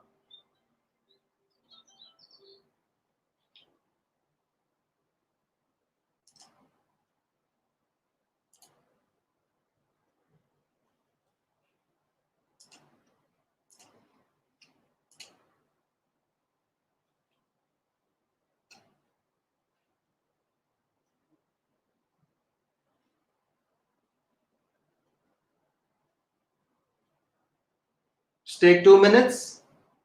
I'll be back in 2 minutes, and by the time all of you should have identified 2 very deep, limiting, disempowering beliefs which you want to work on.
Okay, friends.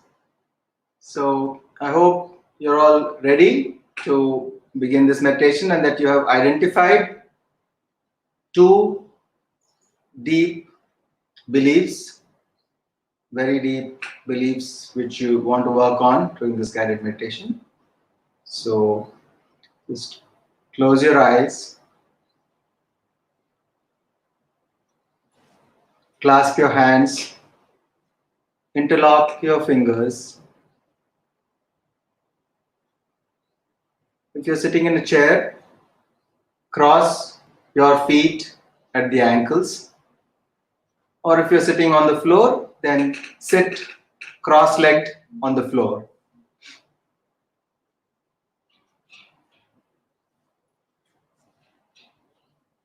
I will guide you through the meditation. Some of you have some doubts about the process, but just follow the instructions. Just follow the steps that are being told, and it becomes clear.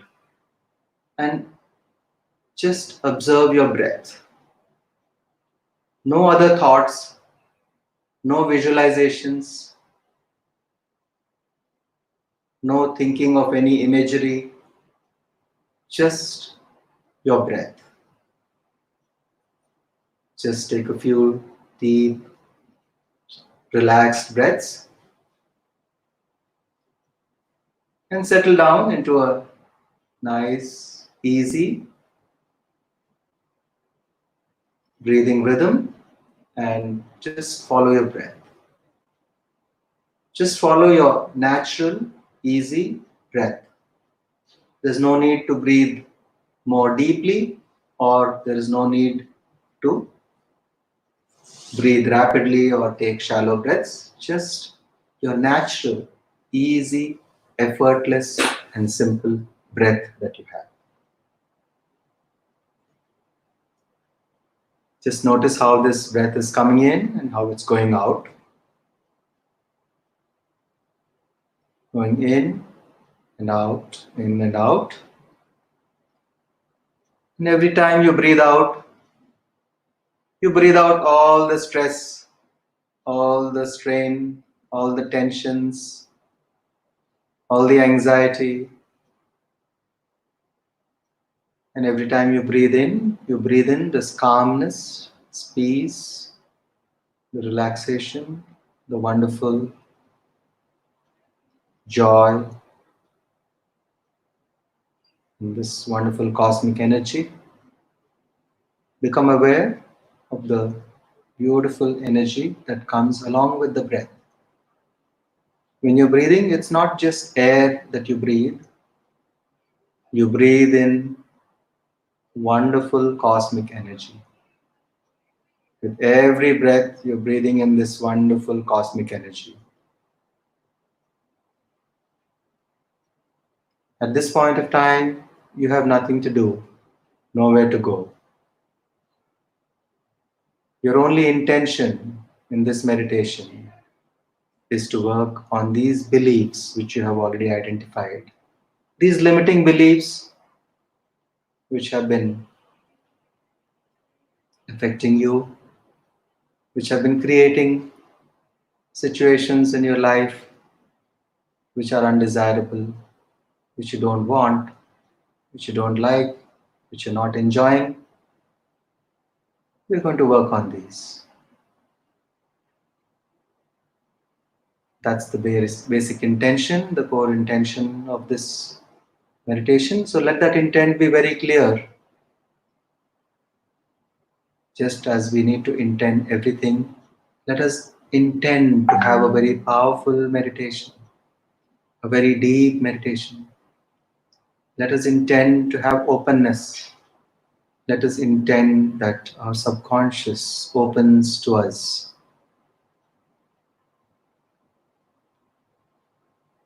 And let us intend to have a very calm, peaceful, thought-free stage. Let us intend that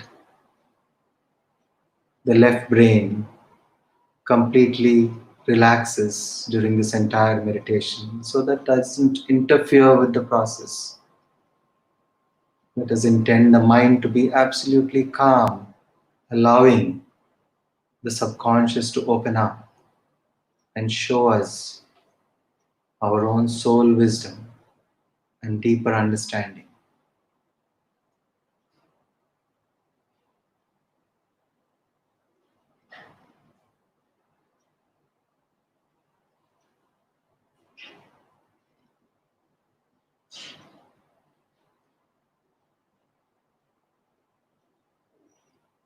If you get any thoughts, just say to yourself that at this point of time, my only work is to observe my breath, is to observe how my breath is coming in and how it's going out, and to just allow those thoughts to become weaker and weaker,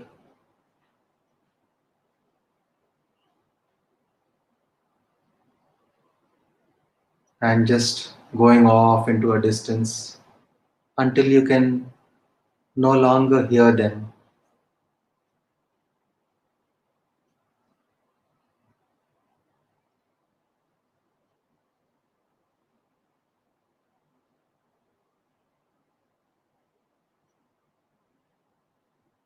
Now, just go deeper into your own self. Go into that complete understanding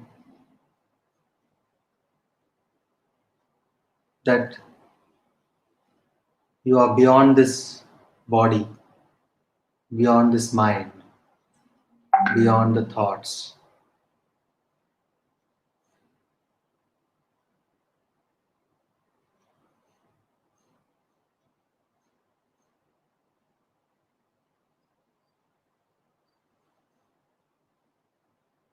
No thoughts.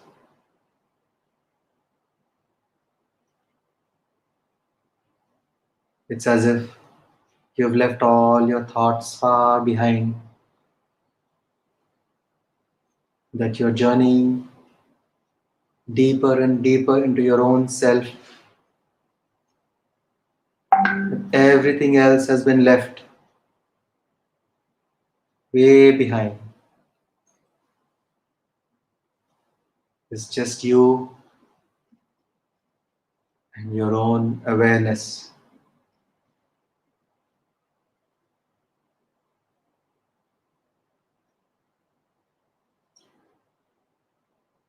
And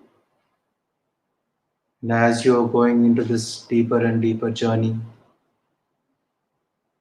just notice yourself becoming smaller and smaller, smaller and smaller, smaller and smaller.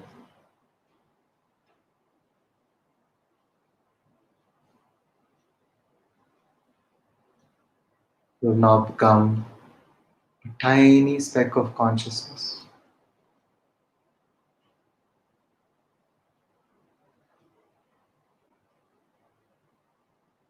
a tiny speck of consciousness in the vastness of this whole universe.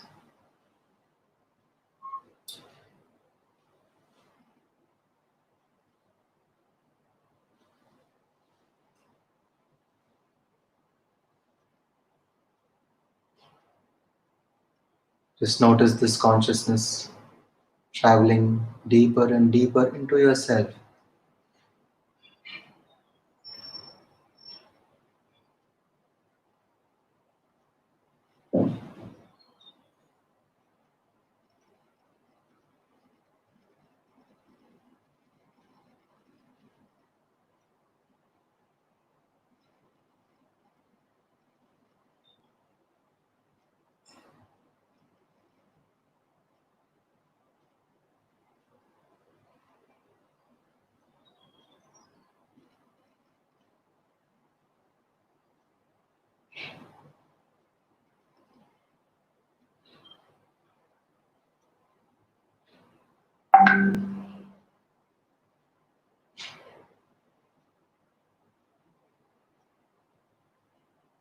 And even as that very tiny speck of consciousness, you're completely aware of your existence.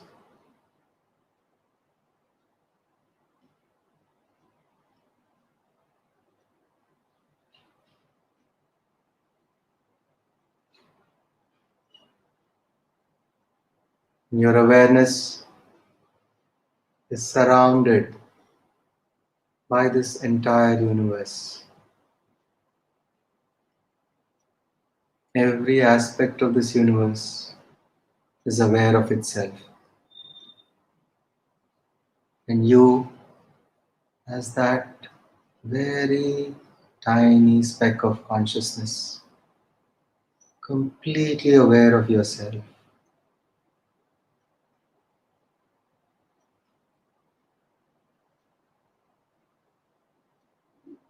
And you realize how tiny you are,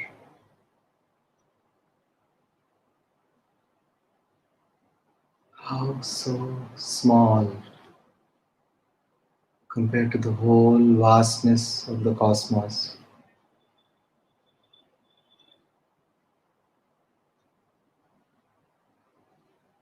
You go into that stage where you're absolutely nothing.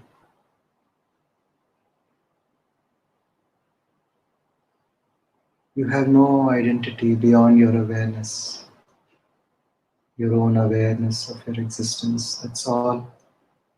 And the awareness of you being that tiny speck of consciousness in this whole universe, in this infinitely huge universe. And you, that tiny speck of consciousness. You are nobody. You're nothing. You're nowhere. You're in no time.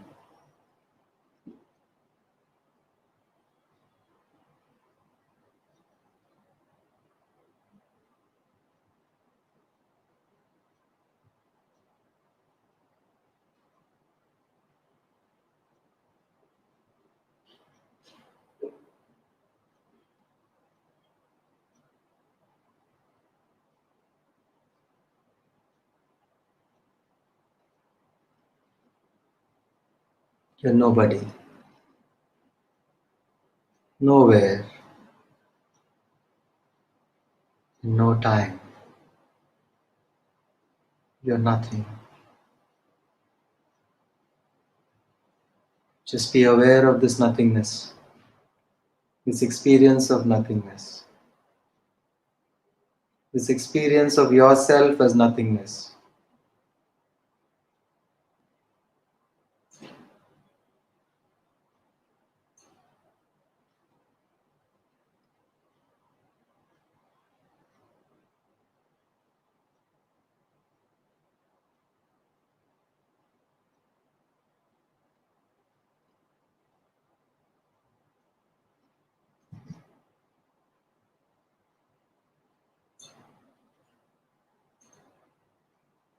The first step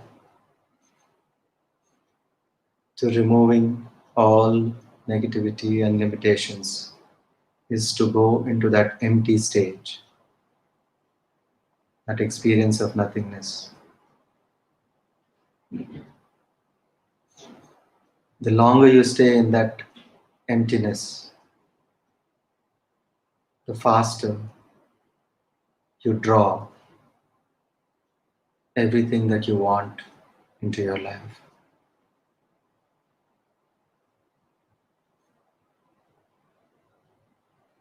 The faster you drop all the resistance to everything that you want in your life.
And the more you dwell in the nothingness,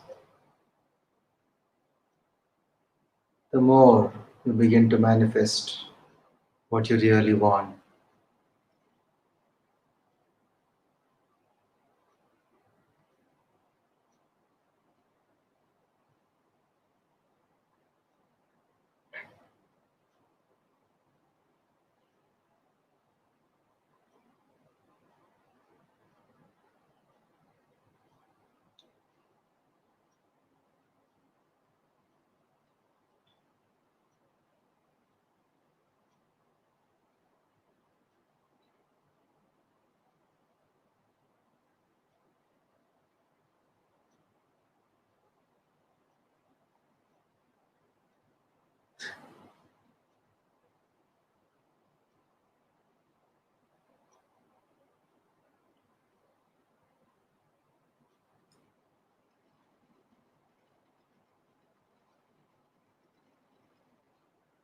Now, what was that first belief that you had?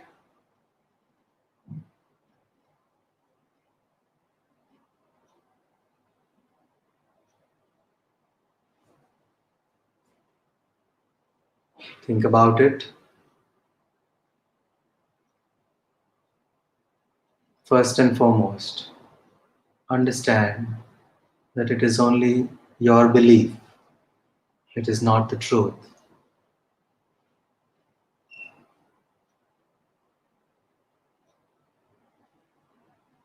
Secondly, know that this belief can be changed.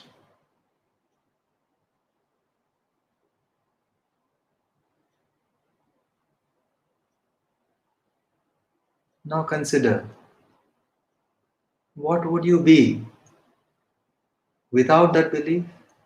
If you didn't have that belief, how would you feel? How would you be?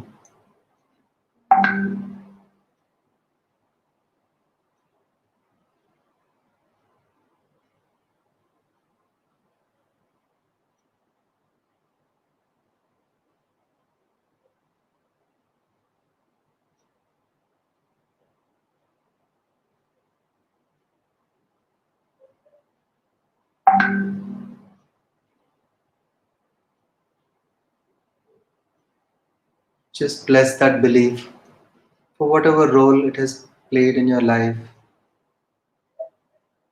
as it has helped you to learn things, many things which you probably would not have learned if you didn't have that belief till now.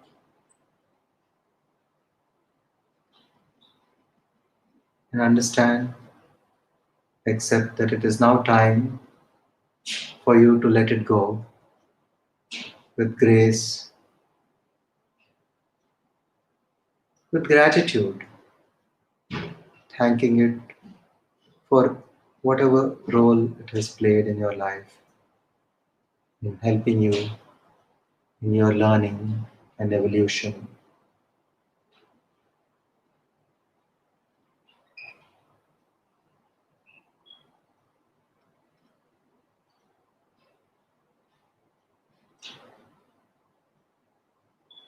And now, what would you like to believe? What would you like to replace that old belief with? And how would you feel with this new belief? How does it feel in your body? How does it feel in your emotions?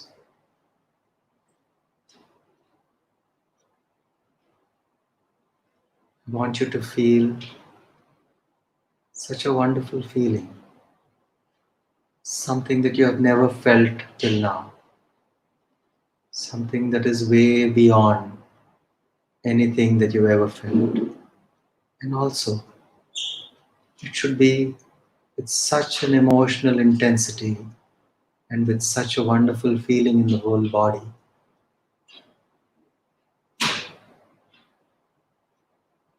Become aware of every small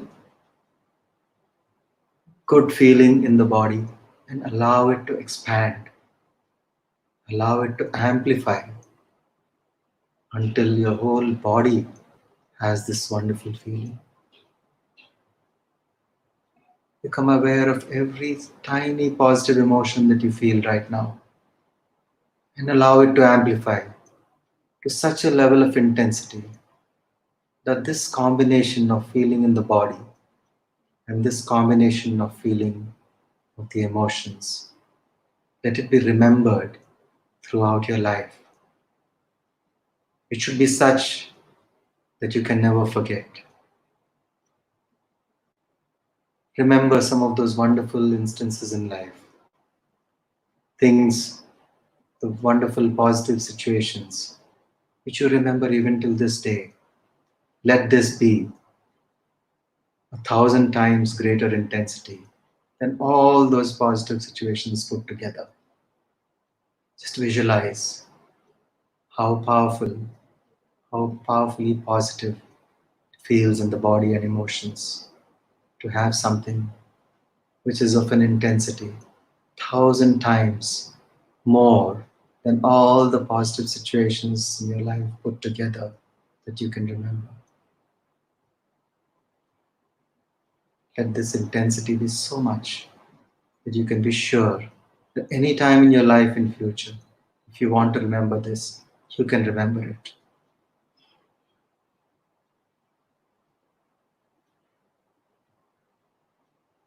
And it will remind you of this moment when you're doing this meditation. It will remind you of how you felt in the body and how you felt in your emotions.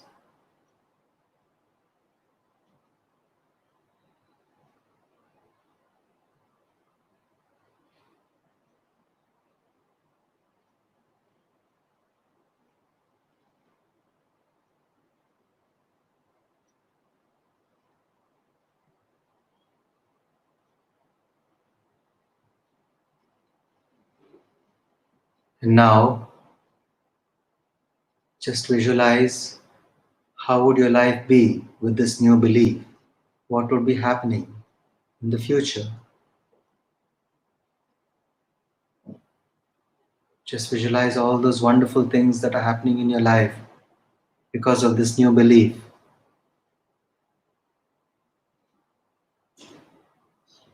Feel that wonderful situations in your body, in your emotions. Feel everything as if it is happening right now.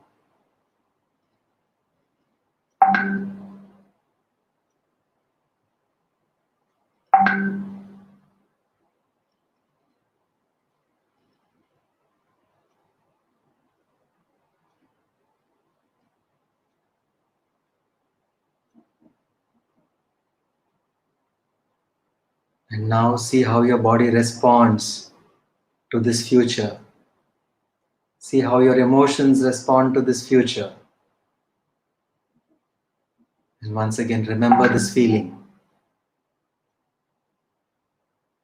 Let it be of such an emotional intensity and such a wonderful feeling in the body that you can remember it forever.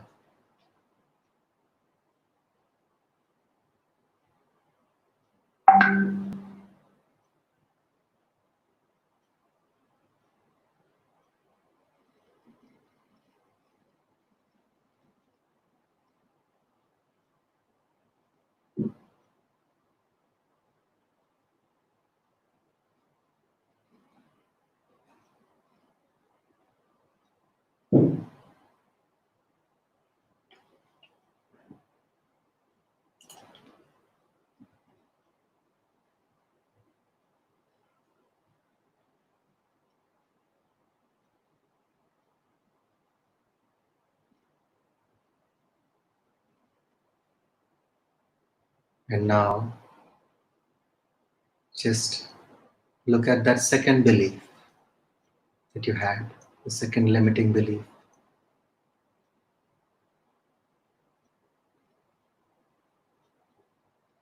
Again, first, know that it is just a belief, not the truth. Second, Know that this belief can be changed, and that's what you're going to do right now.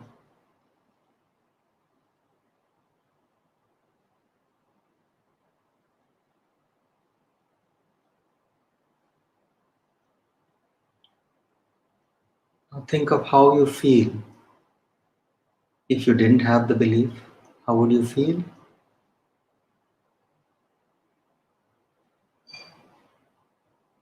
How does your body feel? How do your emotions feel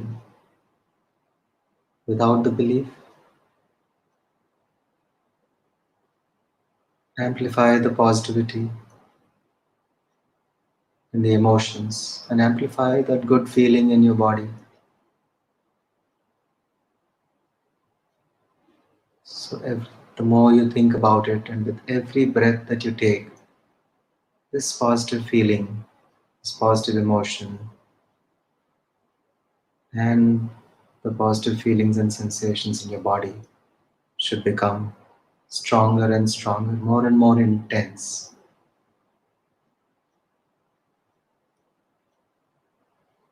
And while this is happening, just allow that old belief to go. Let it go. Bless it. Thank it for its role in your life. And allow it to go back to the universe, to merge with the energy of the universe, so that the universe can deal with that in the way that it knows best.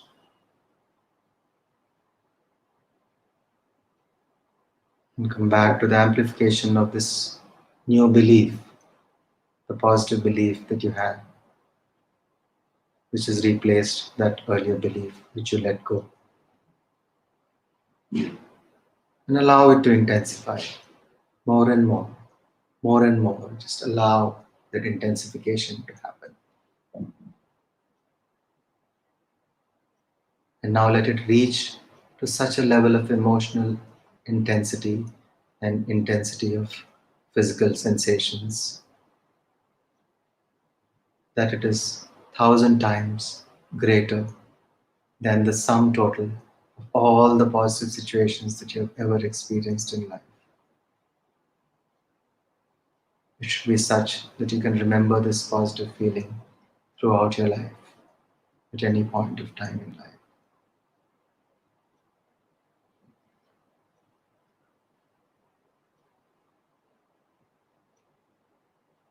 In future, whenever you do this meditation to work on your belief systems, you will remember this feeling and keep improving upon it with every subsequent meditation that you do, so that your belief becomes stronger and stronger. And the validation of that belief comes more and more from your body and emotions, with the positive feeling of your emotions and the positive sensations in your body.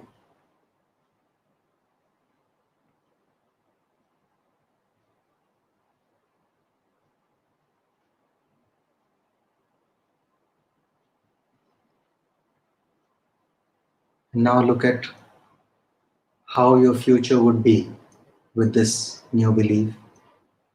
What would you manifest? And how would you feel when you see all those things manifest from this belief? Again, feel that in your body, feel it in your emotions, and feel everything as if it is happening right now, in this moment. All creation happens only in the present moment. Even if it needs to be manifested in future, that future has to be brought to this moment. The eternal present moment is all that we have. And it is from this moment that all of creation is launched. So you must feel everything that is manifested in your future as if it is happening right now, and you must get the validation from your body. How does your body feel? How do your emotions feel?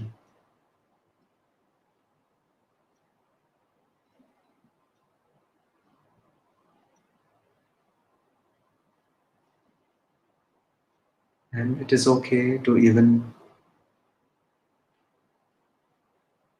allow yourself completely to let it go, to let it keep expanding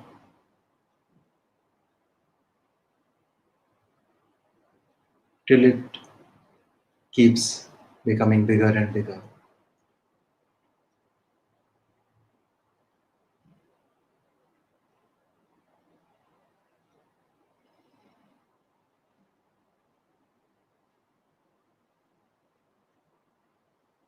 And now give gratitude to all the negative situations that have happened in the past as a result of these two beliefs. Because you are what you are right now because of all those situations. Bless everyone in your life, bless everything in your life,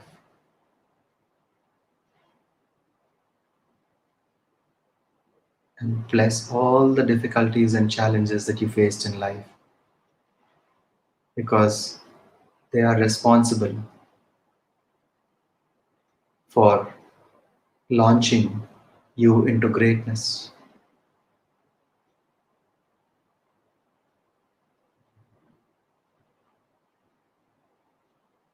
Know that none of the great things that you are doing and that you are going to do in future would be possible if you did not have any of those challenges or adversities in your life.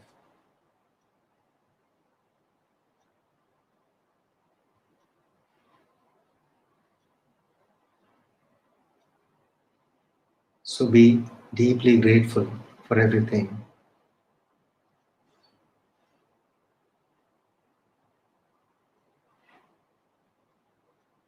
And gratitude is highest state of receivership.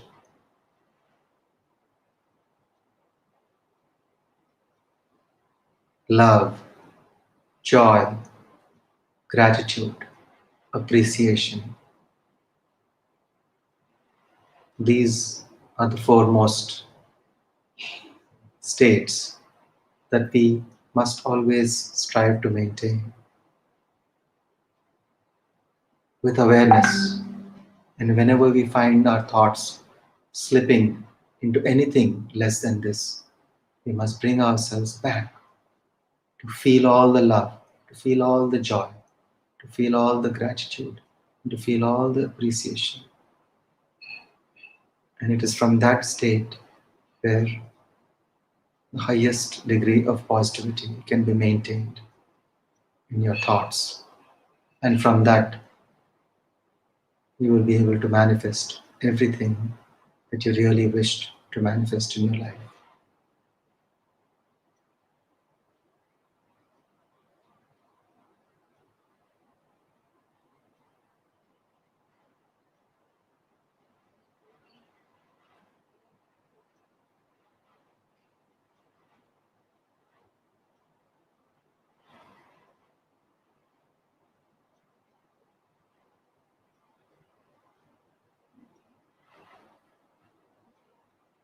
Stay with that feeling of gratitude, love, joy, and appreciation.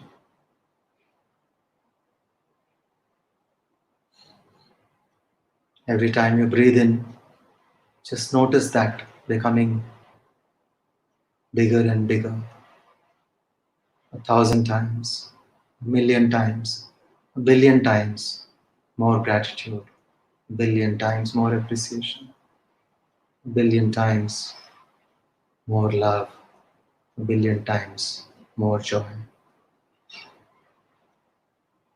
Feel that in your body and mind. Feel that in your emotions.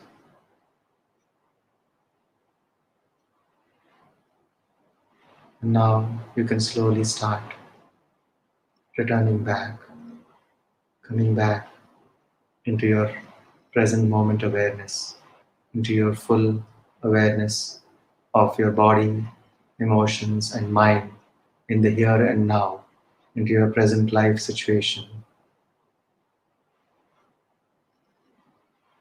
with this entire experience permanently etched into your memory and into your awareness so that you can recall it at will anytime in future and do this meditation, and it keeps improving with every meditation that you do in future.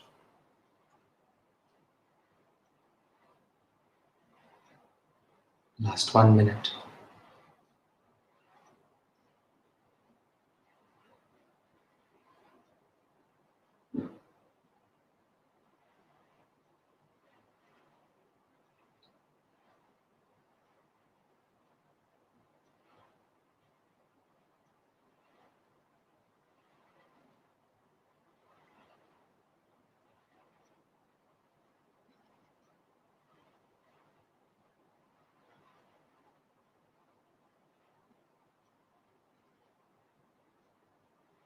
30 seconds more.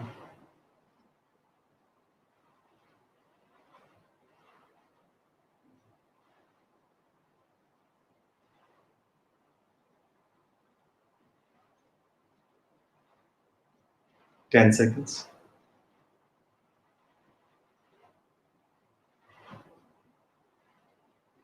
5, 4, 3, 2, 1, 0. You can slowly rub your palms, place them on your eyes, and slowly open your eyes.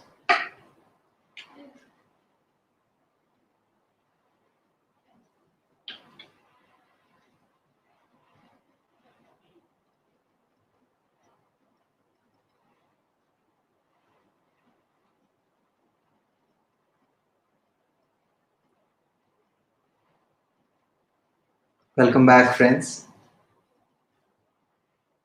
Now I'll just open the class to any questions that you may have or any experiences that you would like to share.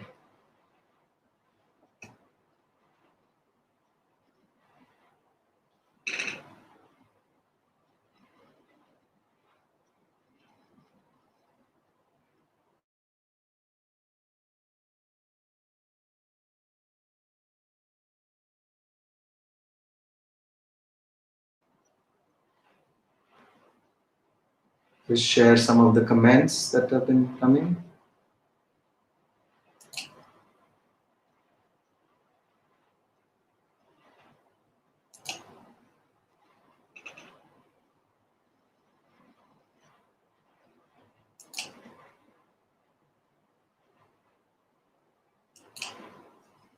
Any questions? Welcome any questions.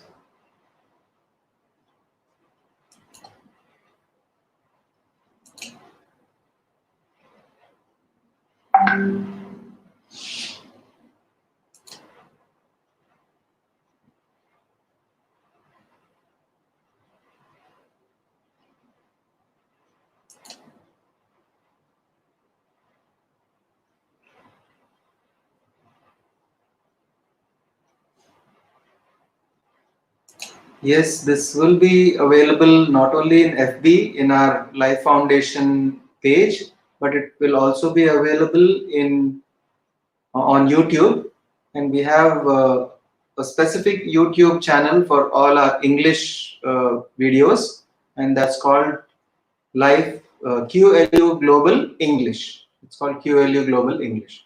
So the good part is that those who missed it, there's no problem. You can always revisit this whole class presentation meditation in future anytime, and you can also share it with some of your friends who would benefit from going through this meditation.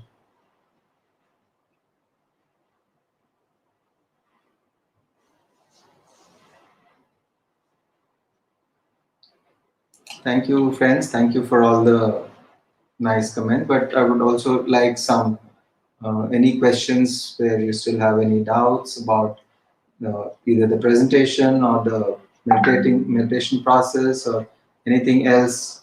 Uh, we can definitely clarify them now.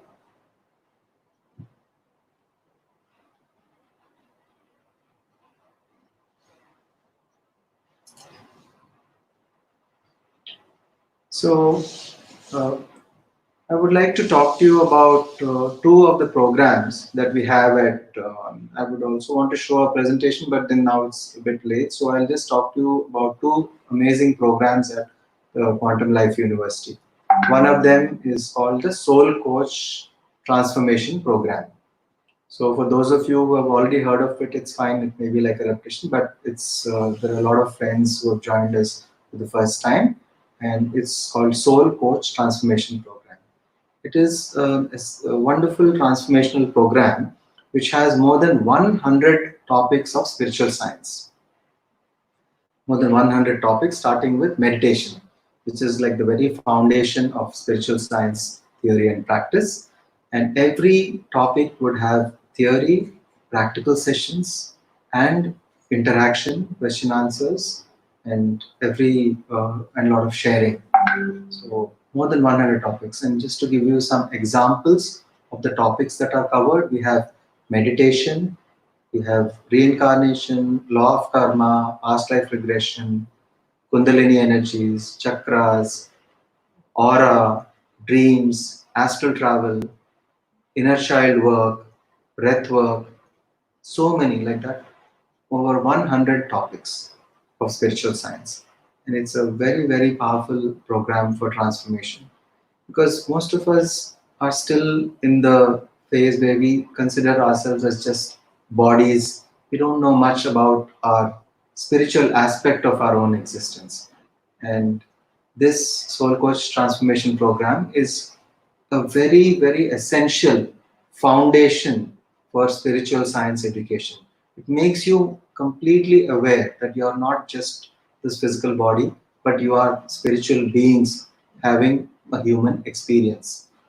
And in our understanding, it's absolutely essential that every human being must be aware of their spiritual existence, spiritual aspects of their own existence. And all the problems that we are finding in the world today is because of the lack of this understanding. The more we have this understanding with each and every individual in the world, the whole world can be transformed into such a wonderful place. It can really become a paradise. And it can be possible with the change of each and every individual. And like one great master said, here we are not here to change the world, we are here to change ourselves. And if every individual thinks that way, the whole world can be transformed. And this is one of the most powerful transformational programs, the Soul Coach Transformation Program. And we will be opening up the registrations for the 2021 batch in both Telugu and English for the Soul Coach Transformation Program. It will be available on our website to go and register from our website. So, and our website is qluglobal.org, which we have shown in the presentation. It's there. And another program. So yeah, just to tell you a little more about the program, it is a 20 days program, but split into two semesters of 10 days each. So for example, the first semester of the English batch next year would be in February for 10 days. And again, the second semester would be somewhere in December, November or December for the remaining 10 days. So with 20 days, the entire thing would be completed. There is an exam at the end of every semester, just like a proper university course, and you have a certificate also given for the qualified participants at the end of the second semester. So in that we have three types of accommodation. There is a free dormitory accommodation, then there is a paid dormitory accommodation, and there is also an accommodation which is a triple occupancy room accommodation. So that is also a paid accommodation. But otherwise the program itself is completely free. There is no charges for the program. Food and accommodation is completely free. Accommodation, of course, is free only when you are opting for the first dormitory. And otherwise, some nominal accommodation charges are there for the paid dormitory as well as the triple occupancy rooms. So that is about the Soul Coach Transformation Program. You can find more about it in our website. And the next program is called the Maitreya Buddha Transformation Program. And this Maitreya Buddha Transformation Program has been created so that people can go and experience living on campus and knowing what is happening there and about connecting with all the developments that are taking place over there. So the campus is 150 acres near Vikarabad in Telangana, which is a state in India. And this is a weekend program. Every month we have one Maitreya Buddha training program. It happens on Saturday and Sunday. So people can come there on a Saturday morning around 9:30. They reach there 9:30 a.m. and they can stay there till Sunday evening around 3:30 or 4 p.m. And during this time, presently there is a series of classes that is being taken on the Upanishads. So in every Maitreya Buddha training program, one Upanishad chapter would be covered. It would be taught on both the days, around 2 hours on each day, and that would include not just the explanation about the chapter, but it would also cover guided meditations and again question answers and interaction with Dr. Newton and Dr. Lakshmi who are taking the classes over there. So that is about the Maitreya Buddha training program. And apart from that, there is a lot of seva work that they can do. They can people who participate.